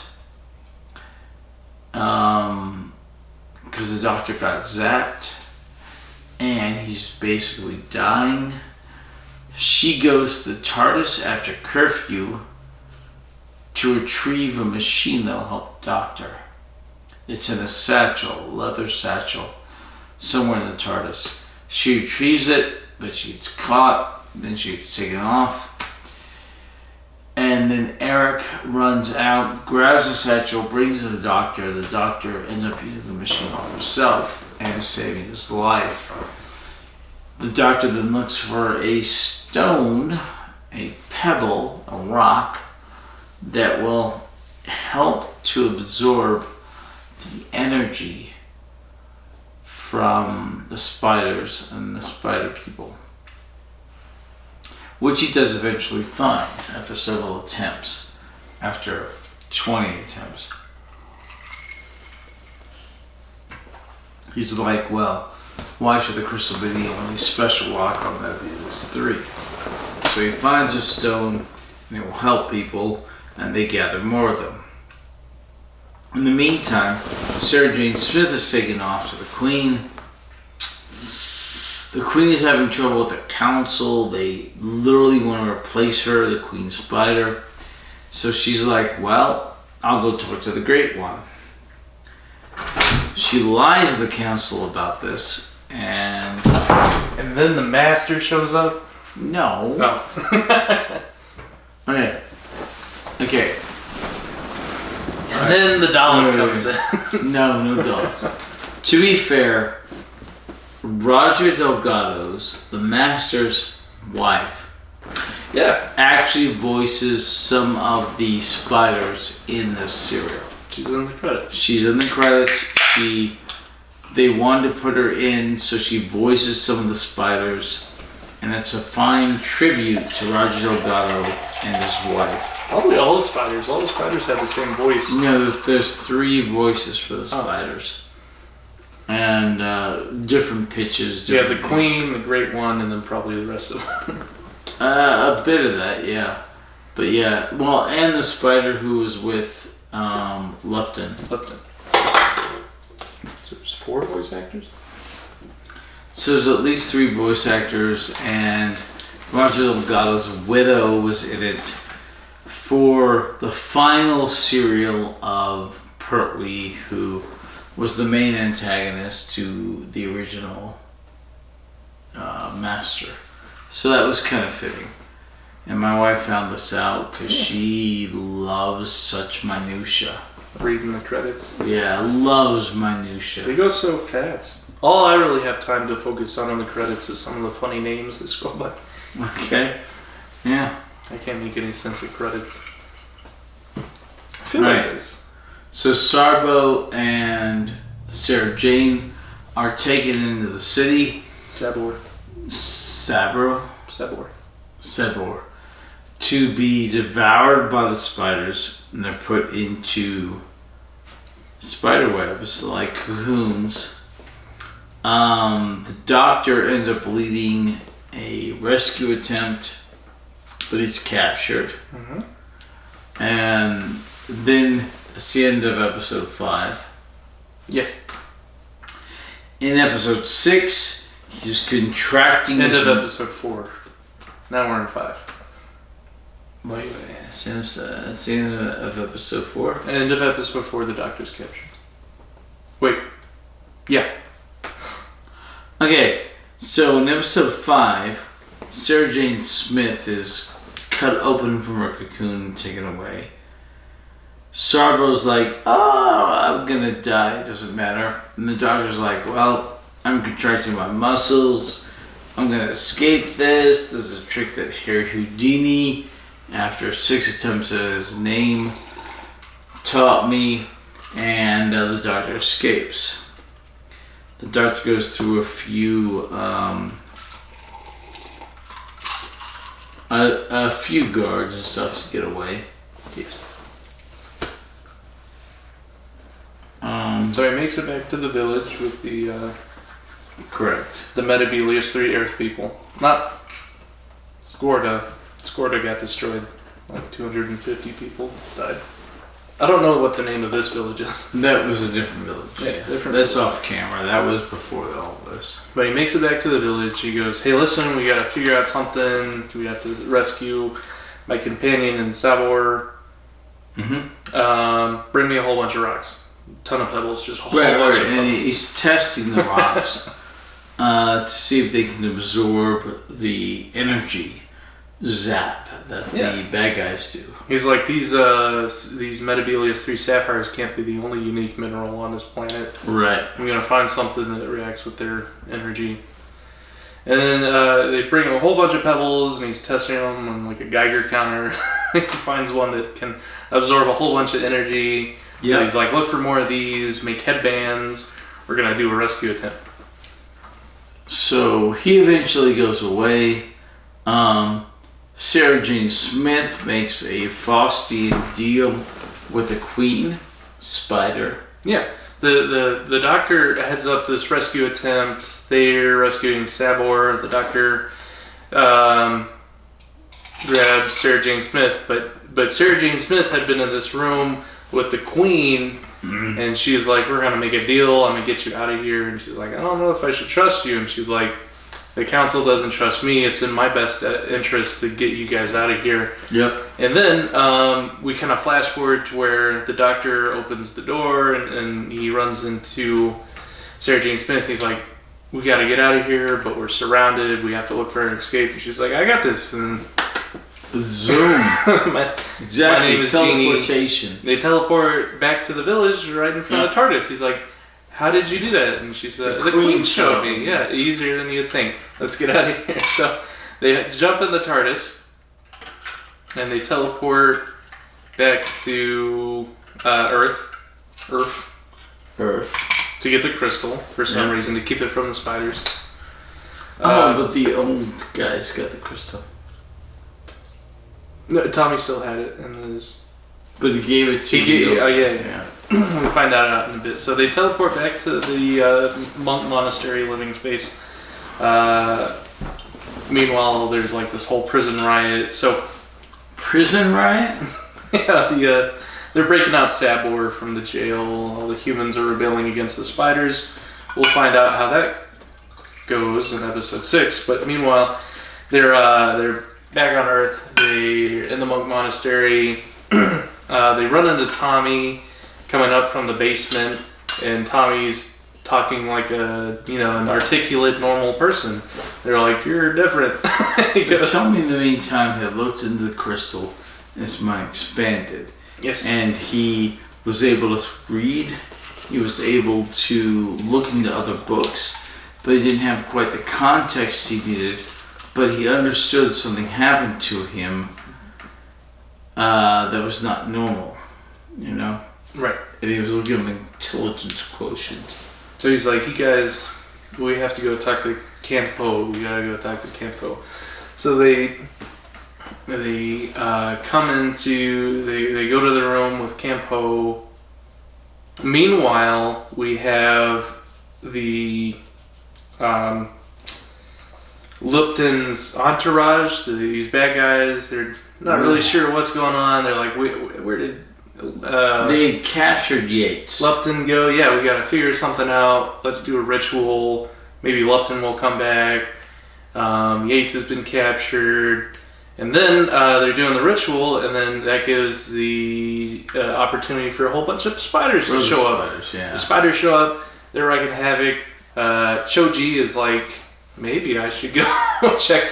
Yeah, Benton comes up and he talks to Choji. He's like, Yates, "These guys," Yates. yeah. Yates shows up. He talks to Choji. He's like, "There's some things going on in your basement." He's like, "Well, we better go take care of it." A bunch of spiders showed up. They're zapping people. They're knocking people out. They zap Choji and Yates, and they're passed out. And these spiders, they latch on to all the other guys, Lupton's entourage, which is Keever, Land, Moss, and Barnes.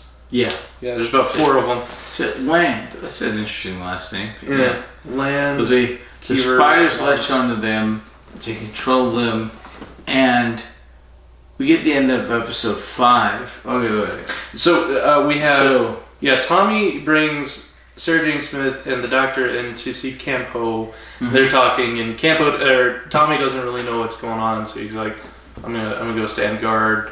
And then the doctor, he speaks to Benton, to the Campo, the Dalai Lama guy. And he understands. He's like, "You look familiar," and then he's like, "Yeah, it's hard to recognize old friends sometimes." He's talking in like these monk riddles, and it's not really clear at first. So earlier in the serial, the doctor had mentioned a man up on the hill. The Troughton story from the boat. Correct. Whom he used to go visit and he learned from. And it turns out this is Time Lord. It's the same guy as the Abbot. Yeah. So the Abbot is that very Time Lord regenerated, who went to Earth because he didn't want to do things the Gallifreyan way. But he says, "Yeah, you doctor, you stole the TARDIS. That's a little bit weird at best, you know." So we have Tommy standing outside the door while they're having this conversation with Campo, and we have these men. They're wanting to break in and steal the crystal that Tommy gave to Campo, and Tommy's standing there. It's this really cool scene. They're like, "Stand aside, Tommy." He's like, "I can't let you go in there." You can't. And he's stalwart. Yeah. Stalwart. And he stands against all opposition, and they shoot him with their laser beam things. And he doesn't have a stone, which I think is sad, because the doctors have brought some stones with them. He doesn't have the stone that absorbs the lightning, but still he's just taking it like a champ. Like most people, they just pass out when they're struck by lightning, but he's just kind of taking shot after shot. Maybe it has to do with the crystal that expanded his mind. Well, maybe it has to do with his innocence. Yeah, his innocence. That's what the Campo said. His innocence. So this is happening. He's standing guard. He's kind of being jumped by these four guys. They kind of jump him physically, and he throws them off, and they strike him with lightning, and then he's kind of just withstanding that. And then Yates shows up at the last moment, jumps in and takes a shot for Tommy. Yeah. And that's in episode 4. Episode 5. No, we're on the last episode. Episode 6. Okay. So it's a metric crap ton of foreshadowing for the regeneration of the Doctor. Like, tons of it. Campo is a Time Lord, and he's projecting Choji as an echo of himself. An aspect of himself. Yeah. And so, he's the old Tibetan in the brown face, but he's projecting onto Campy, who's the young Tibetan Choji, who's an aspect of him, and when the one dies, he regenerates to the other. The one dies because they eventually do storm into the room. Yeah, his body's worn out. Yeah, and eventually Yates and Tommy fall, and all the Doctor had a conversation with, what's his name? Campo? The old guy. Campo. Choji's the young one. Yeah. Campo's with the old Campo. one. And Campo said, "Look, you have to do this. You have to take this crystal, and you have to acknowledge and face your fears." It's oddly religious. You know how you're reading Narnia, and who's the guy who wrote Narnia? It takes a lot of inspiration from biblical events, so you kind of get this feeling like, Jesus and God. He's like, you have to do the sacrifice. Exactly. He's like, I'm not willing. He's like, you have to. There's no one else. And he goes, okay, I'll do it. It's I don't know why. It just seems very what's the word for something that's that art that's kind of Catholically inspired?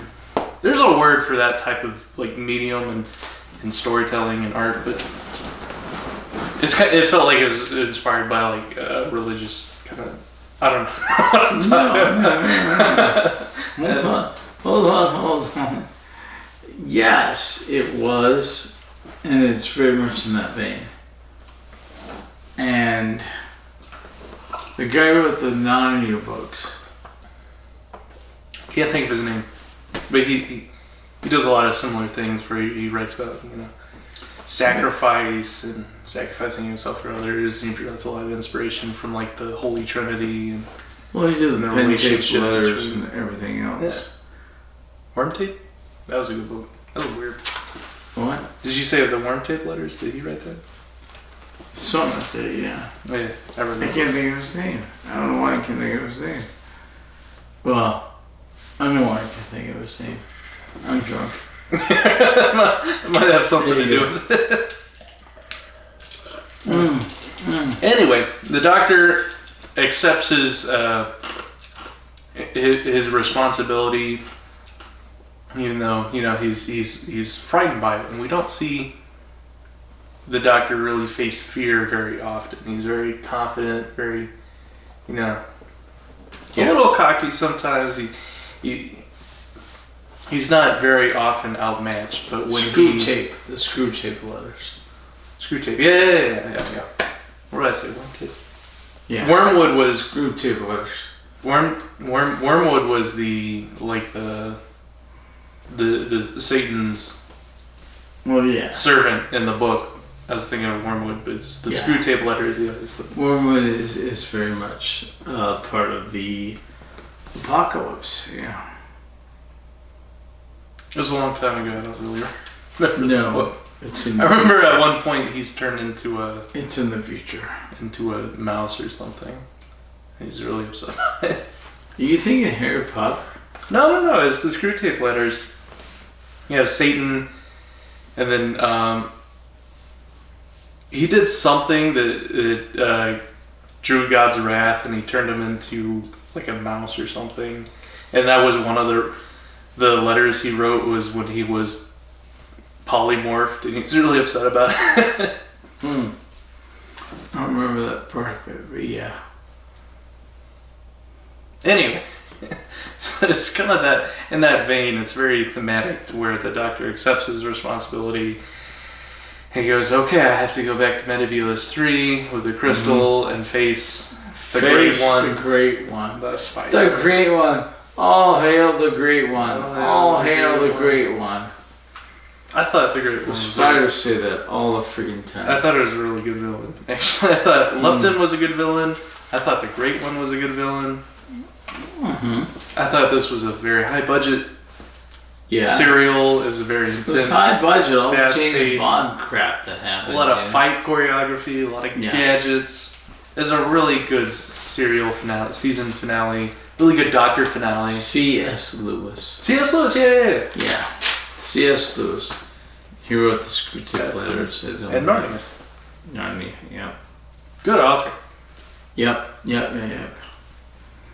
Okay, so the Doctor goes back to meet his fears, and he gives the Great One the crystal, and the crystal creates an infinite feedback loop that is problematic and that kills the Great One, and apparently all the other spiders, and the Doctor is free.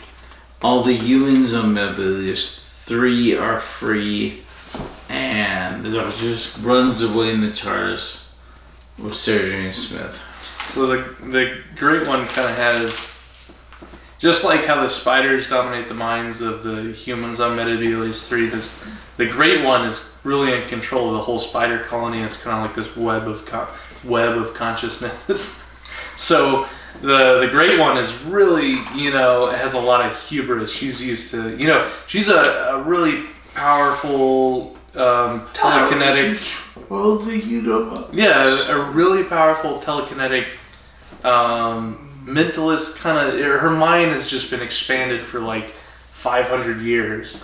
So she's really 437. She's really powerful. She easily bests the Doctor, even though we've seen in the past that Time Lords are very resilient. Yeah, resilient against like mental invasions, but she easily, she took control of his mind and made him walk in circles and stuff, and that's why he was afraid of her. So because of that, this giant spider was really cocky and confident. She goes, I'm going to expand my mind all throughout the universe and control all of humanity.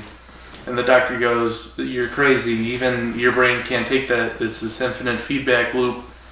Energy's going to build up and it's not going to be, you can't handle that. And she goes, I don't care. she telekinesis the crystal into the conduit, which just so happened to be the one that he stole in the past, or took, scavenged, found. Just so happened to be like one of the perfect crystals, like one of the flawless, what do you call it? A sapphire?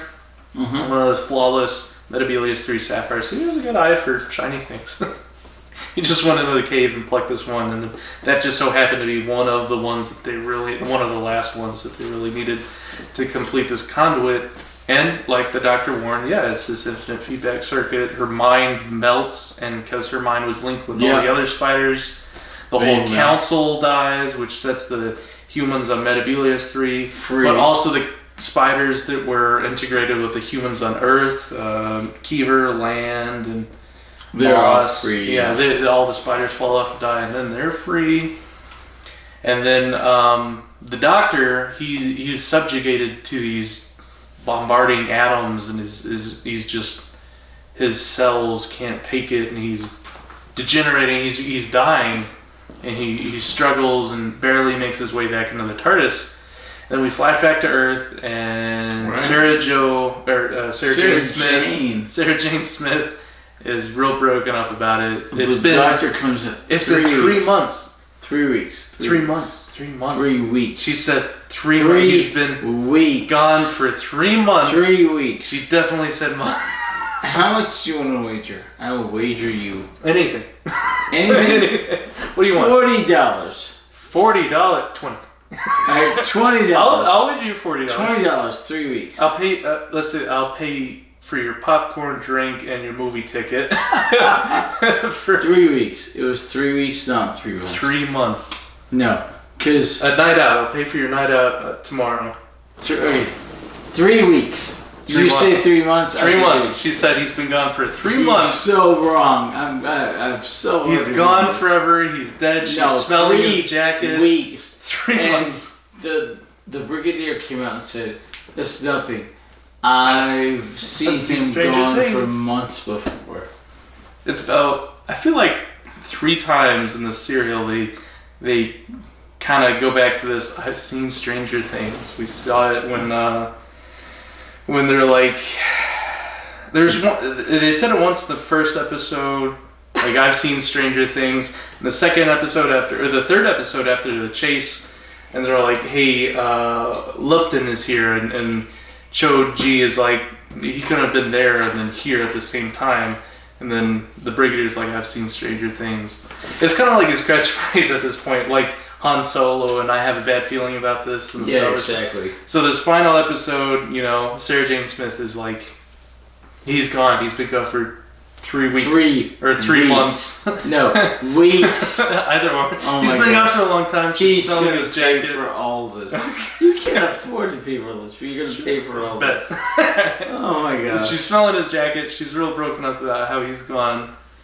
And then the Brigadier's like, I've seen Stranger, and he's come back with a different face before. So, as if on cue, or literally on cue, because it's it was production. Okay. This regeneration was forecasted with the Avatar generation. It was forecasted within the plot. It was forecasted so much. And then the third Doctor shows up. Pertwee falls. They put a pillow under his head. And then he regenerates the fourth Doctor. Face shifting scene. Yeah. Which, once again, the Doctor is we've seen this where the Doctor, he's gone through just trials and tribulations.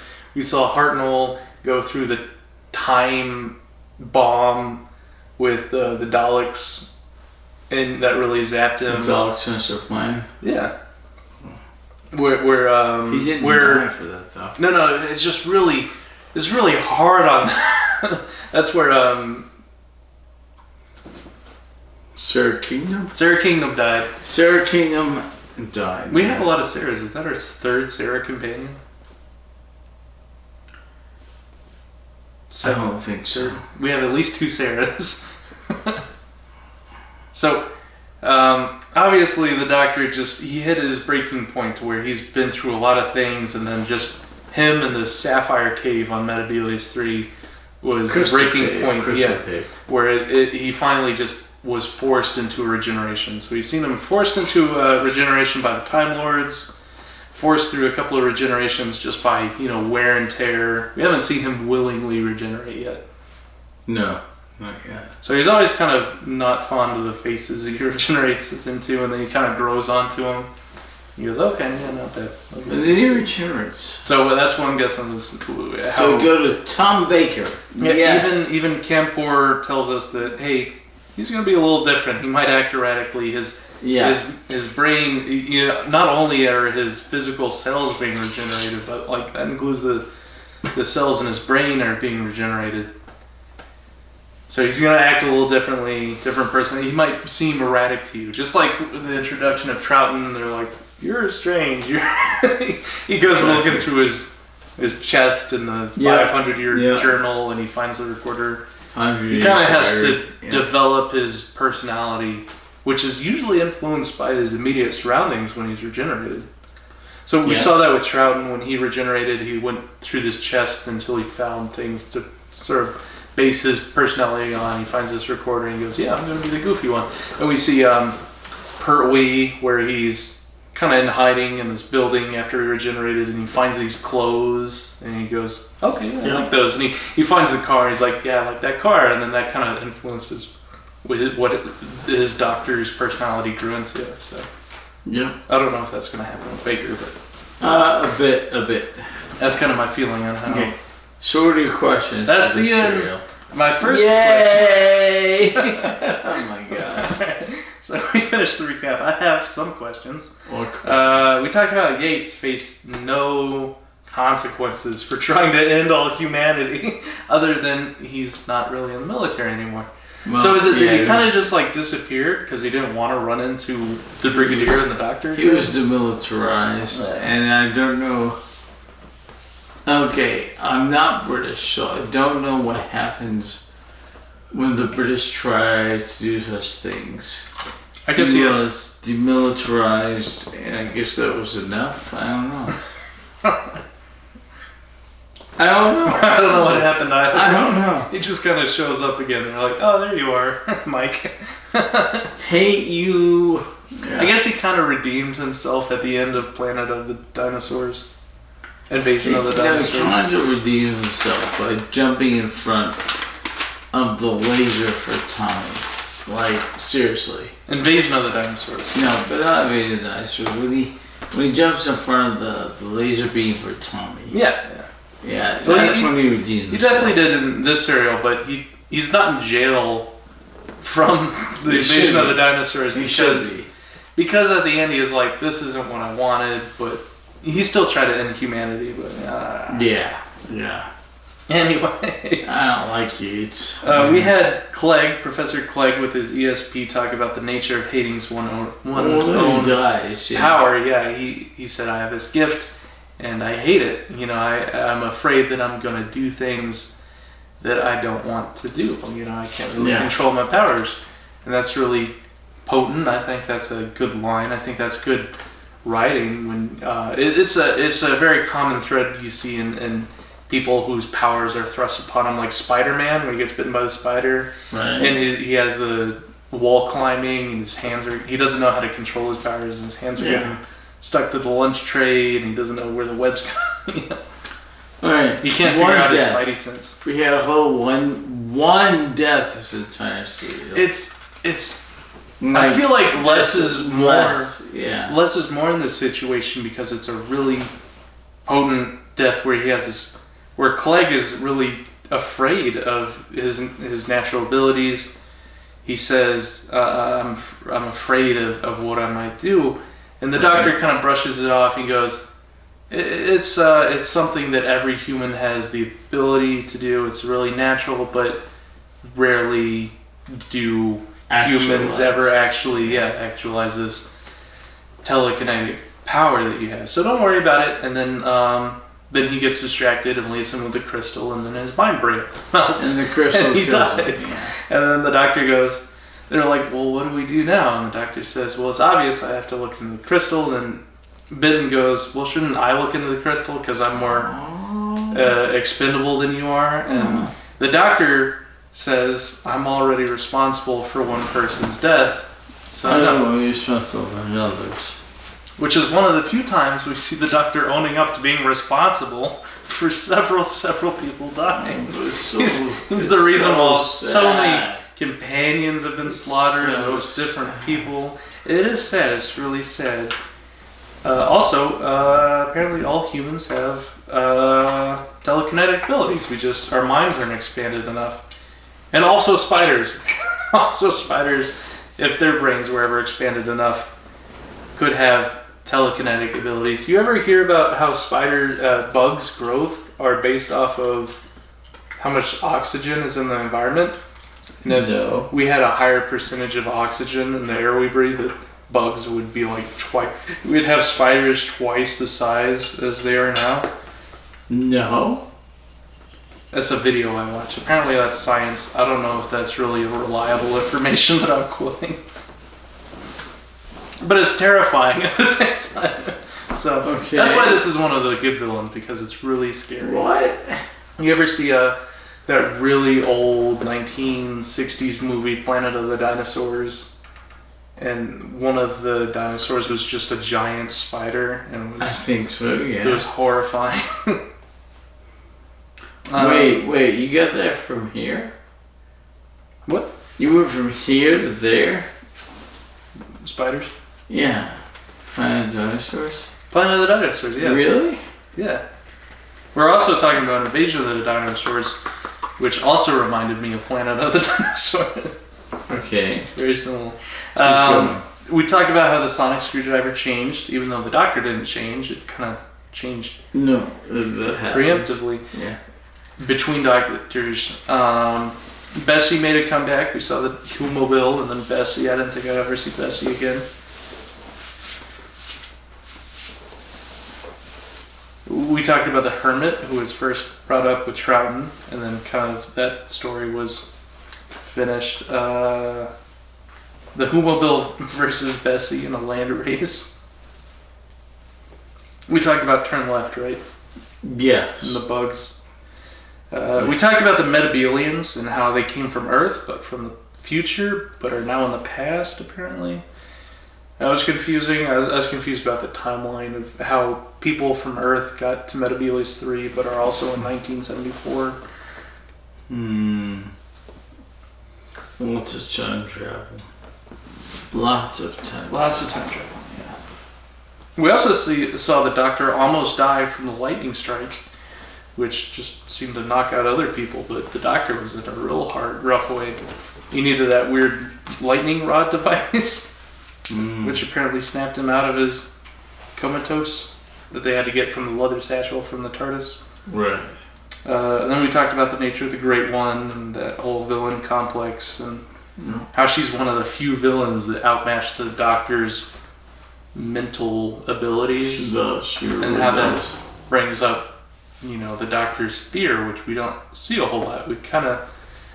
We saw the Doctor's innermost fears, and it's usually revolves around the Daleks are burnt into his mind, and I feel like the Daleks are something that is a constant fear, but something that he's mastered to where it doesn't really affect his outside, only his inside. And then the Drashigs are also commonly used to manifest the Doctor's fear, even though they kind of only showed up once or twice. And then here we actually see the Doctor's fear manifest on the outside, to where it affects him physically. He's very unwilling to kind of accept responsibilities at first, and he's trying to figure out a different way before he faces up to his fears physically. Which I think we talked about the nature of courage in the past, how courage isn't the lack of fear, but willing to act in spite of the fear. Exactly. So we have the Doctor's fear, and at first it dominates him physically, to where he runs away and he tries to think of an easier way of dealing with things. And then he finds his courage, to where it doesn't mean he's not afraid, but he's still able to act in spite of his fear, and that's what kind of courage is, and that's a cool... We saw character development, which we don't really see a whole lot in Doctor Who, because it's a serial, it's episodic, which means he's very much the same character throughout most of it, and we don't see a whole lot of character development, defining, growing moments. But we saw that in this serial, which is another reason I thought it was a really fantastic Doctor finale serial. We kind of see different aspects of the Doctor. We see him accepting responsibility for someone's death. We see him, being fearful and then finding courage. And then willing to go through his death. The last question I have is the nature of Time Lords and how they travel through time and space. We see the Doctor as a Time Lord, and apparently they used TARDISes all the time. We saw that with the Master and the Monk. The meddling monk, they all had their TARDISes, and that's how they traveled through time and space. But then we saw a whole different type of time travel with Omega, how he's this profoundly powerful Time Lord who created this whole planet, this whole alternate universe through his power of will, and how over time his body is just completely disintegrated, and his being, his essence is merely held together by the power of his will, and now he can't really leave anymore. But we saw how, a whole different level of Time Lord's power, and we see that again with the Monk, where he's able to create aspects of his own being, with Choji as Campo is just as an aspect of his person. And then we kind of get the hint that he can teleport. He said he teleported himself to Earth in Tibet, just kind of like the spiders teleport. And it's this whole different level of Time Lords that we haven't really explored. It's this like peak performance, or like I can't think of the word, the pinnacle of Time Lord's potential, I guess. No, following you. I am. Okay. I'm really good in rock. Good. Following you. That's the whole point. Well, that's all my notes, Hatter. Anything else you'd like to add? Okay, what about the question from the last one? Yeah, okay. If you're up to it. Because I fell asleep during the last episode. You did. We kind of covered them at the end of the last. I fell asleep. I kind of try to figure out my own answers, but I would definitely love to run these by you. Yeah. If you're up for it. Yeah. Let's start with. See the Ice Warriors are bad guys. Oh, okay. So at first I was wondering. I didn't understand why. We find out in the Monster of Peladon that the Ice Warriors are behind this fake projection of the Monster of Peladon, Agador. Okay, yeah. And they're summoning Agador to scare the miners. Right. And it's like, well, if they want the minerals on Peladon, why are they scaring the miners from mining them and causing this whole delay? But then after thinking it out, I kind of figured out that, they wanted this delay so that they'd send out the distress, they could get the eyeball person to send out the distress beacon, and then they could come and intervene and establish martial law and kind of take over everything. So that kind of, we kind of worked that out, even after you fell asleep. Sorry, I fell asleep. Another question I had was, halfway through. They're really not armed throughout this whole serial, and they're kind of making, provisioned weapons. You have the right. They want to get to the Federation weapons. Yeah, they broke in to steal some weapons, but they're using the mining lance as an improvised weapon. Right. The Peladons are using swords throughout the whole serial. But we see several opportunities where they knocked out Ice Warriors and they didn't take their gun for some reason. And your explanation for that was maybe it's like a fingerprint detector. Biometric. Yeah, biometric lock, which, that's a fair answer. That's a good explanation. It's kind of like in the horror movie, I felt like when they knock out the serial killer with the hammer, and then they drop the hammer and run away, it's like, why wouldn't you just keep the hammer? So I kept seeing these scenes where they'd knock out the Ice Warriors, and it's like, why wouldn't you take his gun? Even if he can't use it, at least they wouldn't be able to. I don't know. Okay, true. It's a little frustrating.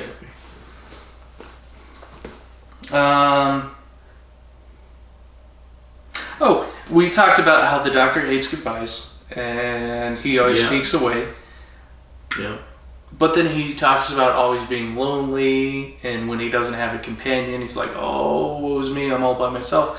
Why doesn't he stay for the party, like the celebration party, and then sneak away later? We always see him just kind of duck out of the whole festivals. He's never staying to actually celebrate his victories.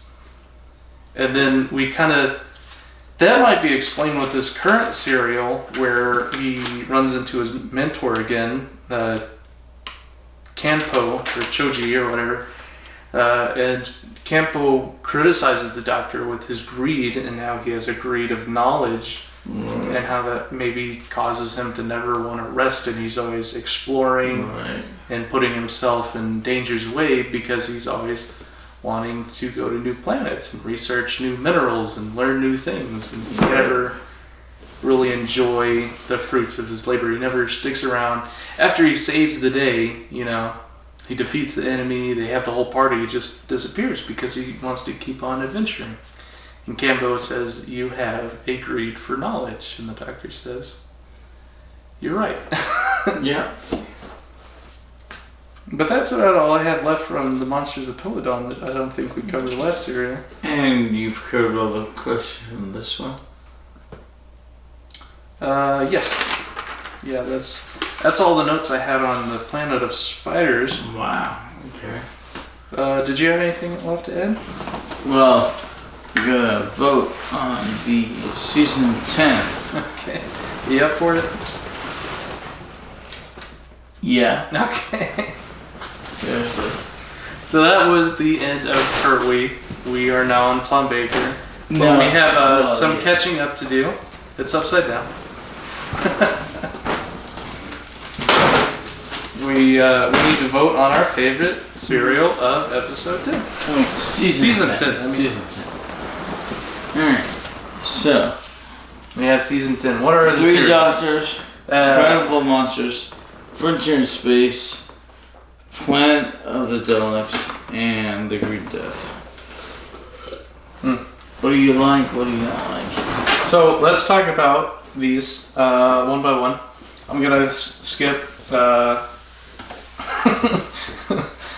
kind of really obvious showrunner, which let's just talk about the Carnival of Monsters for a second. That one was a lot of fun. We saw some goofy characters. We had a lot of moments with the Drashigs, which are a really impactful monster. They had a cool set for they have a cool, puppets for the Drashigs. They're really scary.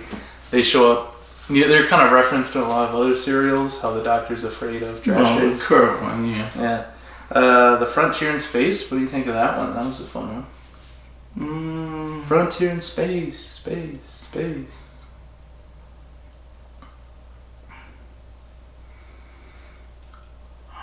Then we had the Planet of Daleks.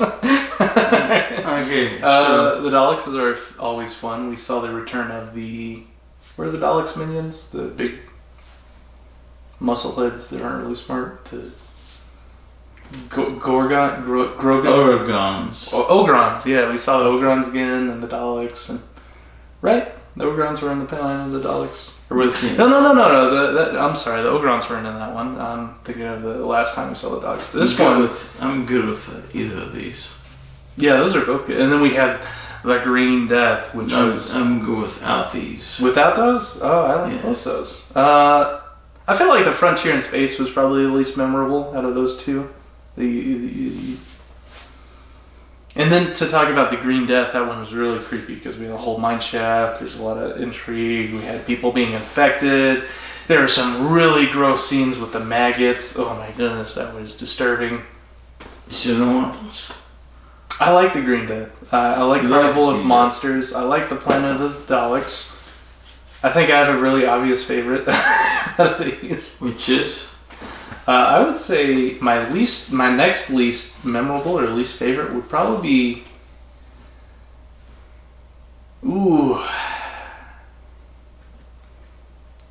I feel like those three are a three-way tie. What's your next least favorite? You didn't like the Planet of the Daleks. That would be yours to go. Yeah. I assume so. Let's go ahead and cross that one out. That one, I like the Daleks. I thought it was fun, but it did drag sometimes. There's a lot of loopbacks. I can see how that would be a weaker serial.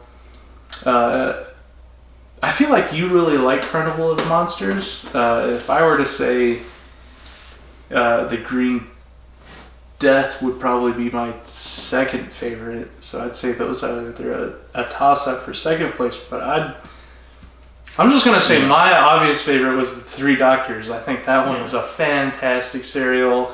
I thought Omega was an incredible villain. Yeah, no. Carnival of Monsters, no. I would agree with you. Yeah, that one is. It was fun. You saw the Drashigs. I thought the characters were pretty goofy. It was a lot more, fun-loving. It was a lot more silly. The Green Death was really impactful, but doesn't hold a candle to the Three Doctors at all, I think. Exactly. That was an anniversary special. We had returning doctors. We had a fantastic villain. We had the whole cast together. We saw Hartnell again. He filmed his scene like in his bed because he was so kind of at the end of in his garden. It was sad, but it was nice to see him again. Really cool serial. That's obviously the winner. Obviously the best serial of episode of season 10. Season 10. Not best serial of season 10 was the Three Doctors. That's the winner. No ifs, ands, or buts. But they're all really good serials along the way. That was a fun season, I'd say. You really need to consolidate your notes. I do. I'm making a digital. I want to make a digital backup, and then I'll put them in some sort of Word document where I can much more easily look up things like death counts and information and villains. And I want to be able to search things by keywords, and then update my accounting of things. So what I want to do is just start bringing a tablet for my notes, and that would just be easier to digitize. I'm just going to start typing things. Waste less paper that way too. True. Well, paper grows on trees, so it's all good. Alright. So, Season 4 winner was Power of the Daleks. Season 5 was Enemy of the World. Season 6 was The War Games. And our favorite serial of the Second Doctor, Troughton, was The War Games. Season 7 was Inferno. Season 8 was The Daemons. Season 9 was Curse of Peladon. And Season 10 was The Three Doctors. So which means we have to do season 11. 11 and then Pertwee's favorite season, which is going to be a really hard decision when you're going up against the Inferno, Daemons, Curse of Peladon, the Three Doctors. I don't see the Daemons losing. And then whoever wins season 11's favorite serial will also be a runner-up.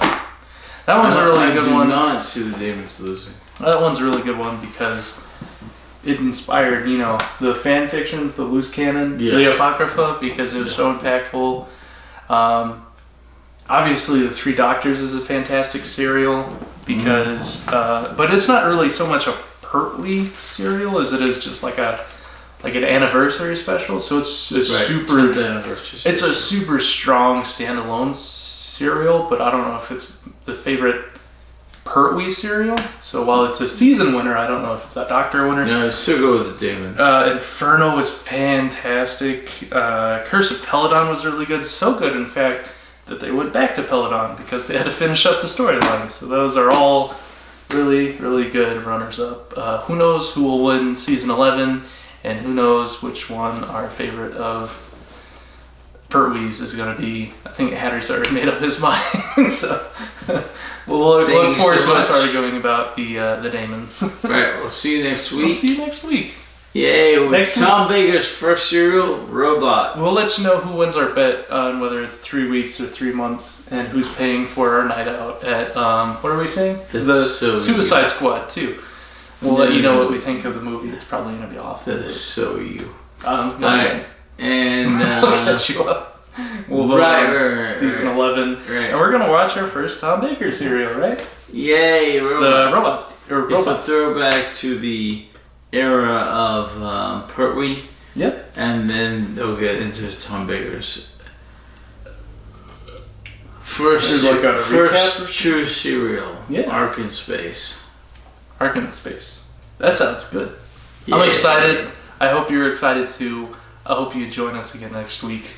And we'll see 27 of you. Episode 75, where We don't get off topic at all, and we only talk about Doctor Who. Yeah, right. That's yeah. Say bye-bye. Bye-bye. All right, where's our outro theme? Boop, boop, boop, boop, boop.